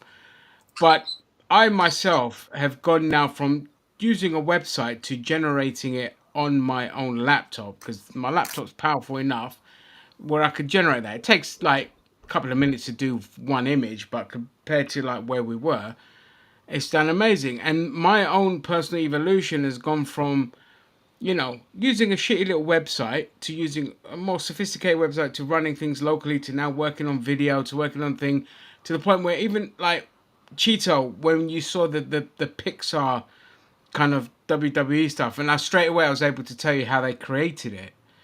Now, just a few years ago, if you look at the early Dal E memes of with the blurred faces and the fucked up things and all of that, where it wasn't there and we were all laughing about it, to just a few years now where you can do full blown videos out of one image and a simple prompt.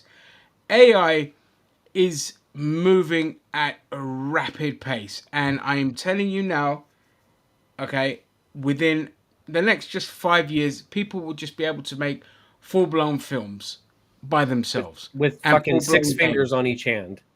Yeah, with six fingers on each hand.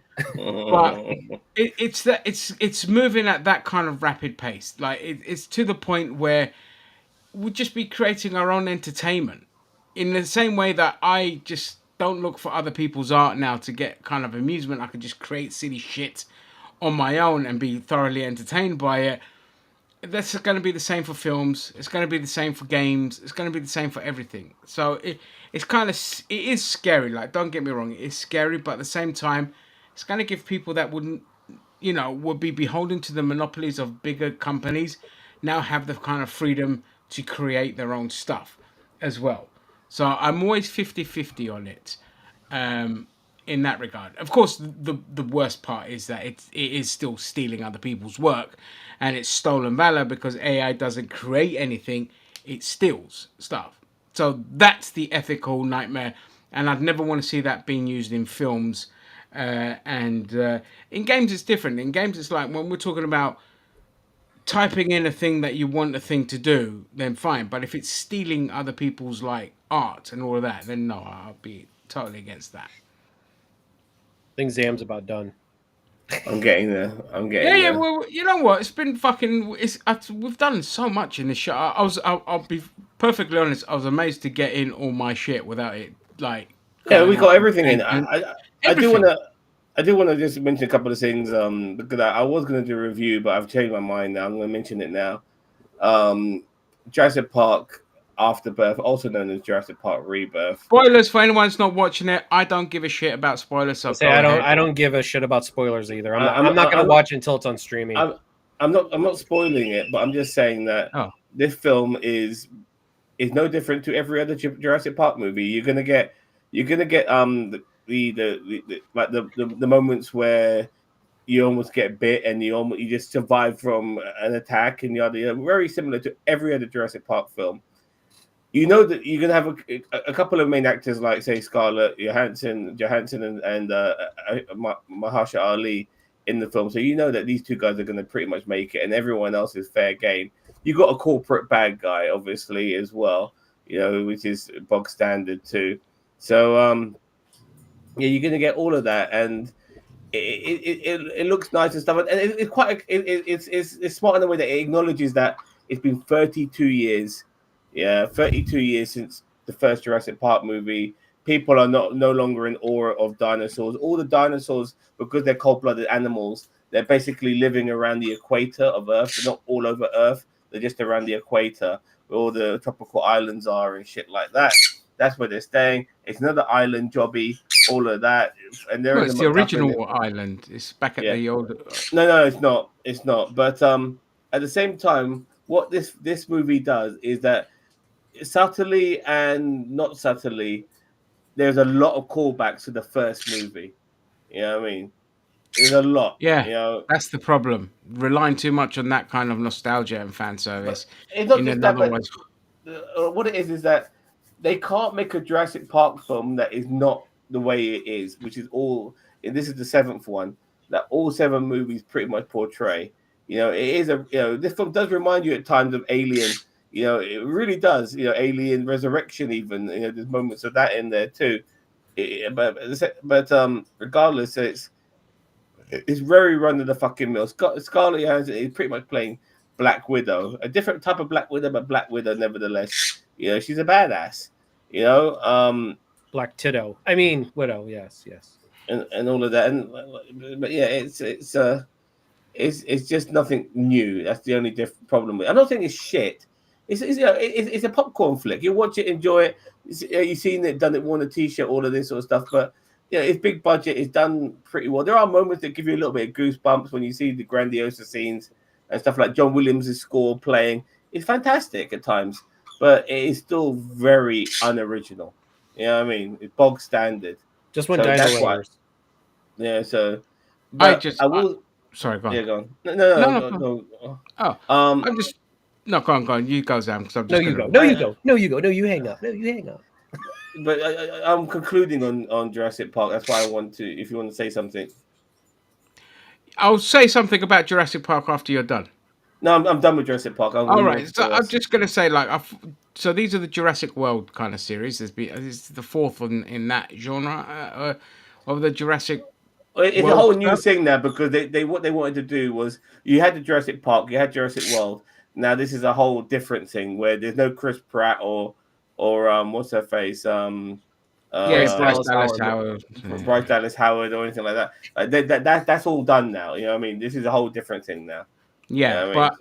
But it's like Transformers. They change the live action actors, but all the CGI actors are still the same. It's like Transformers. Like It's the there's same. no Yeah, it is the same world. It's not a reboot or anything like that. It is a continuation, but it's not original. no, I mean, you know, I watched the Chris Pratt Jurassic World, and I was just like, Jesus fucking Christ, this thing is like dumb as shit. It was one of the worst Jurassic Park films I'd ever seen. So I haven't bothered with any of the sequels. I'm like, I'm not gonna fucking bother with this kind of shit. Um, you know, the problem is all these kind of films now, they're just so brain dead. They're like, there's no effort put in. The artists just don't have art anymore. Everything's like, who, I can't remember which actor said it recently.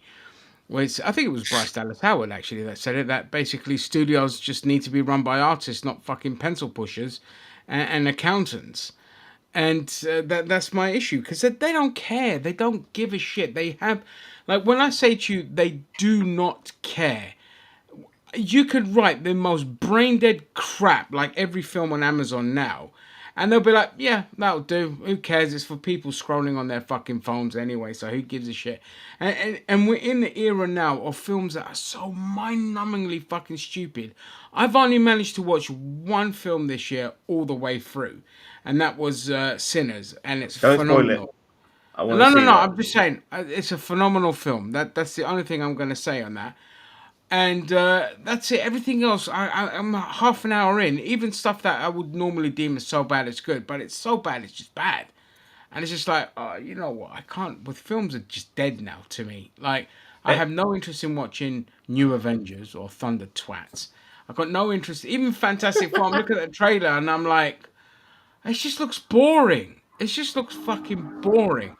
Superman, I'm gonna watch just because he I hates want to James. see what He they do hates with the other James Gunn characters. so much that he's gonna But I know I'm he's gonna gonna watch hate it it. so he can whack off to how much he hates James You wanna- Gunn. Absolutely. look, you Hate look for a watch. start. It's fucking Superman for fuck's sake. I mean, it's got to be done. You know, I've like watched every single Superman there's ever been, so I'll be watching this one as well. I want to But quickly yeah, just move go on on. I'm done anyway. two other things. Um, Squid Game season 3, um, Don't spoil phenomenal. it. I'm not spoiling it, but I gave it a 9 out of 10. I gave the whole saga a 10 out of 10. Um, yeah, it's good. I didn't think season 3 was obviously as good as season 1, but regardless, I enjoyed it, and I just love the concept of it. It's really great. And then put yourself through the worst torture of your entire life and watch Heads of State, starring John Cena and fucking Idris Elba, who are both playing the President of the United States and the Prime Minister of the United Kingdom, who do some sort of buddy cop, fucking buddy politician shit, where they're running around Eastern Europe, trying not to be killed by terrorists who are trying to kill them, as well as find the people who they believe are on their side and not double agents who are trying to kill them as well. It is so fucking stupid, but at the same time, it is in the category of so good it's bad, you know. And this film is So chocked, and bad I it's mean, good, not so good it's yes, bad. yeah. Sorry, this film is so chocked with fucking talent. I mean, whoever you want to think of Cena, the guy's talented, and then you got Idris Elba, you got Priyanka Chopra, you got Chopra. yeah, you got Stephen Root, you know, you got Sharlto Copley, you got Jack Quaid, you got fucking Paddy Constantine. This film is fucking stacked. You Oh know my what I god, mean? they put Paddy Constantine in this. That poor bastard. He must be desperate. This film is stacked with fucking really good actors, and maybe that's what helps it. But it's still a shit movie. It's really stupid. The jokes are really fucking dumb. You know, the banter between Americanism and British carnerism, whatever you want to call it, with them ripping on each other and their cultures and shit like that is there. But you know, oh god, it's really look. The only good thing I'll tell you I liked about it, and I'm going to give you a little spoiler, is the fact that Idris Elba's character is a former military guy who is now the prime minister. So you think you know how it is in other films, like, oh, this guy used to be a marine, he's a fucking badass, yeah.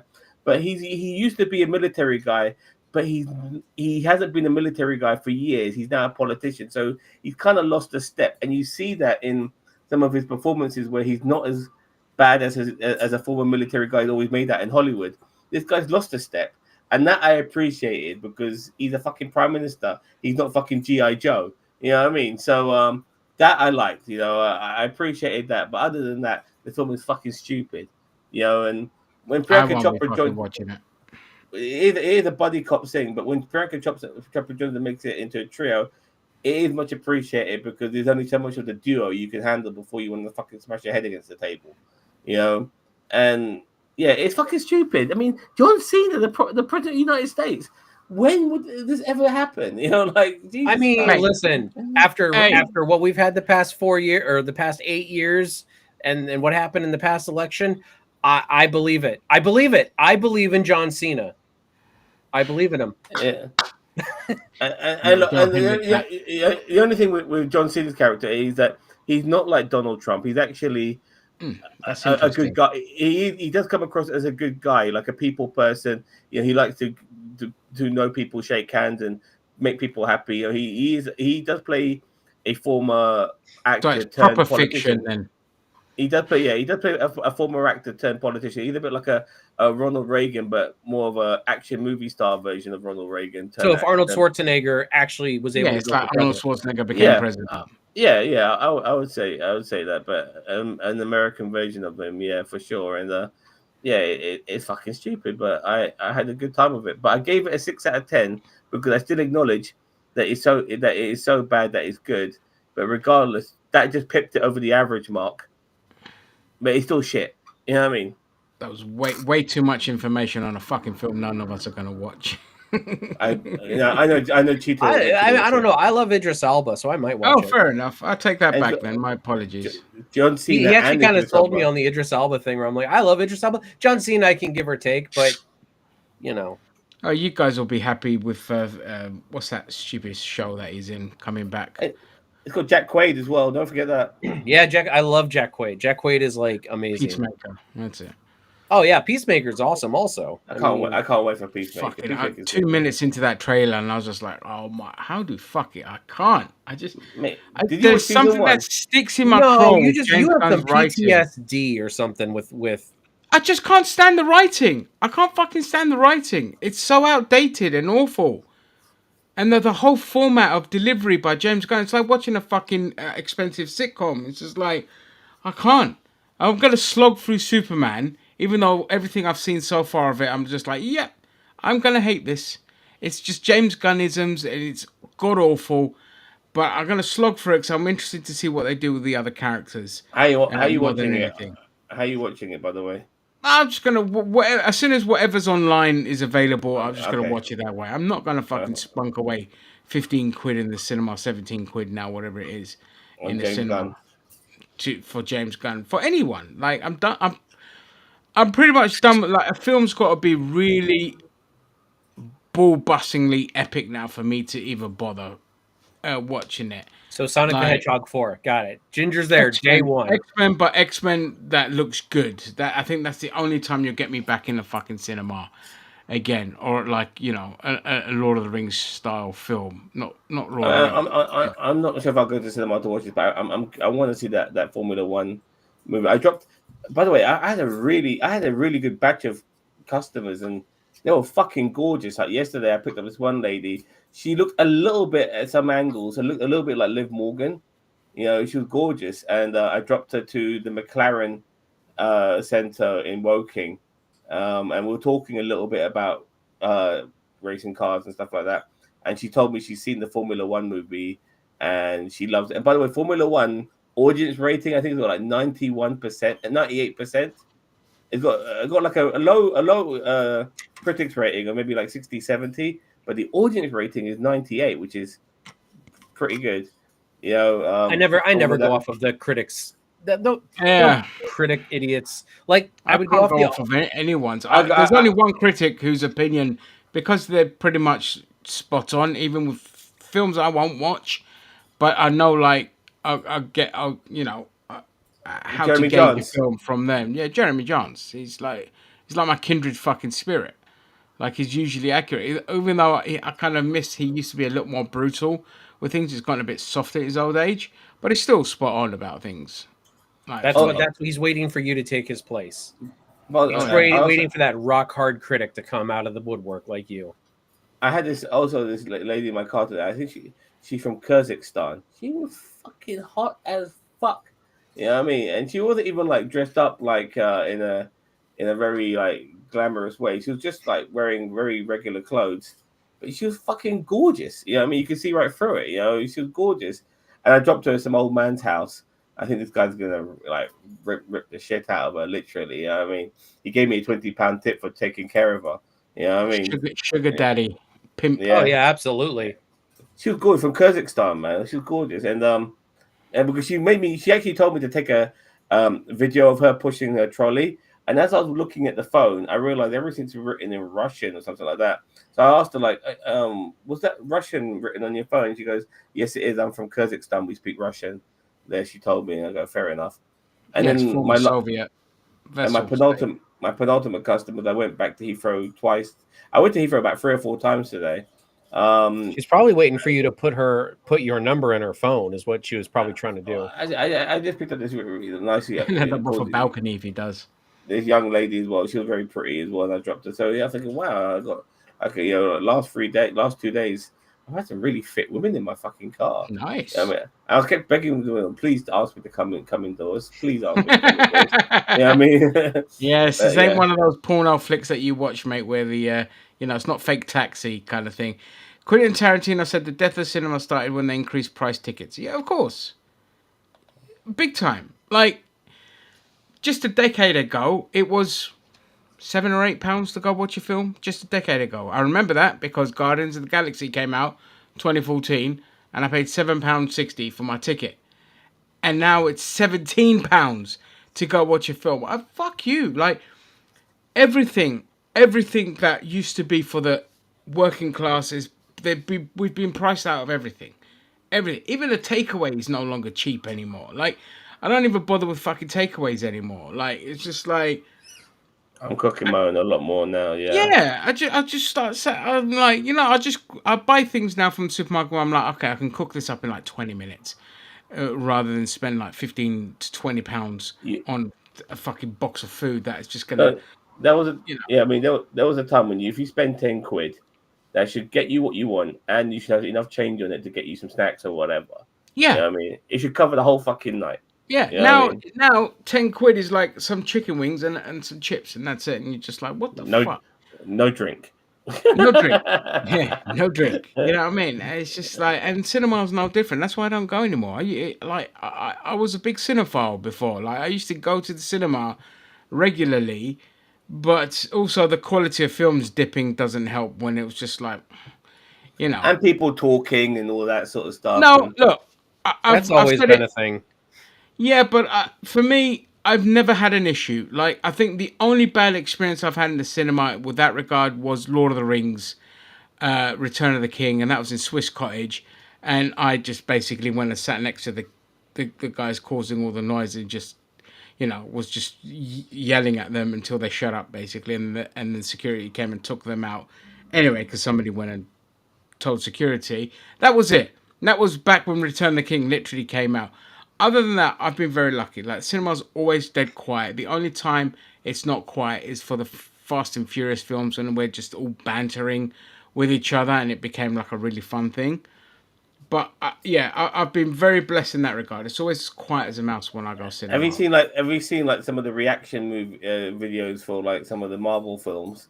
It's like everyone's acting like everyone's like going ooh and all fucking clapping like they're just Yeah, in but those are Fonzie on mainly in set America on and Happy India, Days. though, isn't it? You know what I mean? And like yeah, but it makes me really really angry. You know, like, I'm triggered. I'm triggered. Like shut. I don't give a fuck if the most amazing. I don't give a fuck if it's the first time you saw Captain America grab Mjolnir on purpose. Damn, because you he made a called whole it. video on Yeah, this. yeah. Shut the fuck up. Oh, Keep it it inside. depends. No, I Yeah. mean, those are moments when you get Yeah, moments I where I'm like, agree. whoa.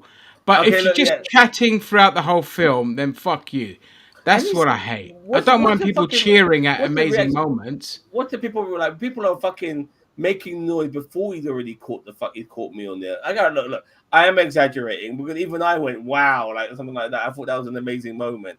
But they're just chatting and making noise throughout.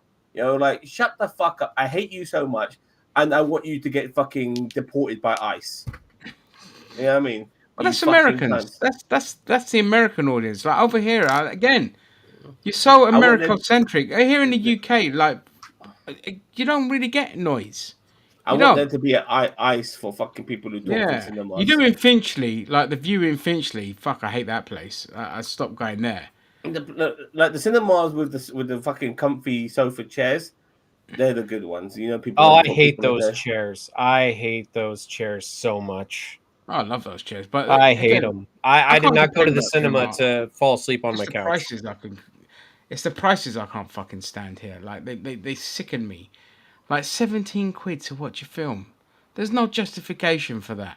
That's why everyone's waiting now and just be like, well, there's no urgency. There's no more FOMO when it comes to this kind of stuff. Even I within wait nerd a month. culture, Yeah, people are just like, oh, I'll just wait for it to come out in digital now. Like I've seen that That's what I'm doing dramatic at Jurassic shift. Park.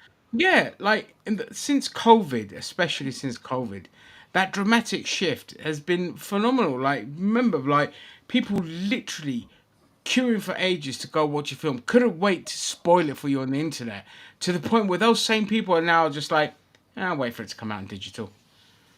You know what I mean? It'll be on Disney Plus in a couple of months. I can wait. I'm not that bothered. So yeah, I'd like to get back to kind of good quality, well made shit. But even in that regard, like Wes Anderson's last outing was just like, oh fuck me, it's the same actors again, and it's the same blinded setup, and even that's like getting a bit repetitive. He needs to kind of change his shtick a bit. It's like a Martin Scorsese thing. There's only so many Italian Americans I could see on screen without being like, it's the same fucking format. But yeah, anyway. Right. What do you reckon? Should we call it there? I think that's good. Thunderbolts will be coming on Disney Plus soon. For fuck's sake. Yay! Yeah, no, I have no intention of watching that pile of shite. Um, It wasn't that bad. Like, come on. Like, I don't think it was that bad. Like, I think it had its issues. I don't think it was as good as everybody was screaming it was, but I don't think it was as bad as you think it is. I used to go to that one. I haven't been to that one in fucking years. yeah, the View in Finchley, I can't. That's the one fucking place I'd never go again. That was And the only Tarantino's right. place where it was always a bit loud. I've put that one up already. Yeah, I know. I agree with Tarantino. At the same time, like, if spending 20 quid means that you there's a less likelihood, and then don't get me wrong, I don't agree with this, but if 20 quid means there's a less likelihood you're going to get people talking in the theater, you know, probably that's No, the only reason. again, look, I know that I don't know about your experiences, but again, for me, like I said, Return of the King was is the only real bad one I've had, and we're talking about when ticket prices were cheap. Like it just in my area, I'm very blessed. We don't get loud fuckers talking. You know what I mean? Even when I've gone like peak times, like 9, 10 o'clock, where you might get like the rowdy crowd, you can hear a pin drop. No, Nobody. that's cool. But also at the same time now, like people have pretty much like almost cinema like experiences in their homes. Like, you can get Exactly. a Yeah. 120 screen, put it on your wall, and just sit watch that. It's like that feels like fucking being at the cinema. You know what I mean? Like a mini cinema in your house. And the You thing know? is, as well, people don't like they. You know, there's always this assumption that you need the cinema experience, but that's a bad assumption because no, you don't. People will sit there fucking watch it on their phones and be happy to watch things on their fucking phones. And I'm talking epic films on their phones. They don't get. Nobody gives a shit. The era of when you'd have like your big screen TV and your surround sound and all that. That era is gone. Nobody gives a shit about that. People are so used to watching things on a small screen now that even Yeah. that excuse is gone. People just don't care. I mean, I Uh, do, but yeah, but I mean, the majority of okay, people, you're fair right, enough. just don't. Yeah, I Yeah. mean, I don't watch things on my phone unless it's like a show that like we're gonna review, and I don't have a lot of time to watch it, like at home. But I'll try to watch things on my TV as much as possible. But I know what you mean. People just watch everything on their phone, and it's just like, well, fuck. Yeah, they're happy with that. They don't care. Nobody gets excited for new Marvel films anymore, mate. That's why they don't make any money. With the exception of Deadpool and Wolverine. Everything Yeah. else is made. Thunderbolts was a flop. Brave New World was a flop. I'm pretty sure like Fantastic Four is also going to be a flop. There's no buzz around it. People don't give a shit. Like it's Galactus. Okay, you know. I don't know. I thought I heard sales were doing really well, but I mean that could be the Disney marketing machine also. It could be the But Disney marketing machine. And again, it's like you might get an initial boost, but it's your it won't have second and legs. third week that always has massive drop offs. Because Thunderbolts got off to a great start, but it had a complete like 90% drop off after its initial opening weekend. So and that's what you got to look out for. Like I hope it does well. You know what I mean? But I'm just not excited for it. I'm more excited for like the ending than the rest of the film because I know what I'm going to get. I'm gonna watch Sinners tomorrow. By the way, I keep Yeah, do forgetting to watch watch it. that It's film. really good. Don't put any spoilers in the DMs in case other people ain't watched it. No, I won't. Yeah, But yeah, it's really good. I'm in the mood for a good film. Yeah, Film so film of the year so far for me, easily. What's the only fucking film I bothered I watching was all the about way to say through? that's the only film you watched. I've tried watching other films, but I just switch off after half an hour. Golden I'm like, Glasses is going to be like a really short. yeah. I have a 75-inch TV. That's what I'm talking about, man. Well, Yeah, I that's mean, fair enough. But for me, like again, I 99.9% of everything I watch is on my laptop. So I'm like, and it's in a little screen in the top corner while I do other things. Like, unless I'm I have fully enamored, then I just don't give a fuck. I have a But projector as well, so like I can make a 100-inch screen TV yeah, or more 120-inch on my projector if I wanted to. It's all fucking HD as well, man. So but you um, still watch it on your laptop in the corner there, innit? Mainly. like the yeah, the, like yeah, like my fucking projectors in the thing. I've really wanted it to be my TV. My it was grandiose idea of having the projector be the TV, but it never really panned out like that. Of You know course what I not. mean? It never does for anyone that has a projector. They never pan out because they're just not convenient as a And same TV. with the AR glasses. Like, I think if I wear that, I won't need a monitor. I could just watch everything. And even though I do use it still when I'm going for walks, it's fucking brilliant knowing that you're watching stuff as you're walking. But at home, I just prefer using my monitor. Yeah, You just know the what I mean? standard. Follow me here. There we go. Yeah, All right. cool. I'm All with right done. then. I'm with done. Okay, fantastic. Well, that was a great show. We managed to cramming a lot, thankfully, especially on British politics because I know like things get a bit too America centric I for bet my you. liking. I bet you some significant things gonna fucking happen when we end this fucking thing, and we wish we would have fucking talked about it. Yeah, always, always. But also, like moving forward, when we do this again, I will be going August. live on TikTok at the same time. Yeah, we'll be back in August, but it is just once a month thing because I'm like with Christine, like I can't do it every week. It's too overwhelming for all the fucking shit that's going on in the world. So it's just like that once a month kind of just release, getting it all out there. And on that note, I want to thank everyone that joined us, to all my co-hosts. And for this show, we'll see you in a month, but there's plenty of other good shit you can see here on this channel. Follow us on TikTok as well. And on that note, toodle and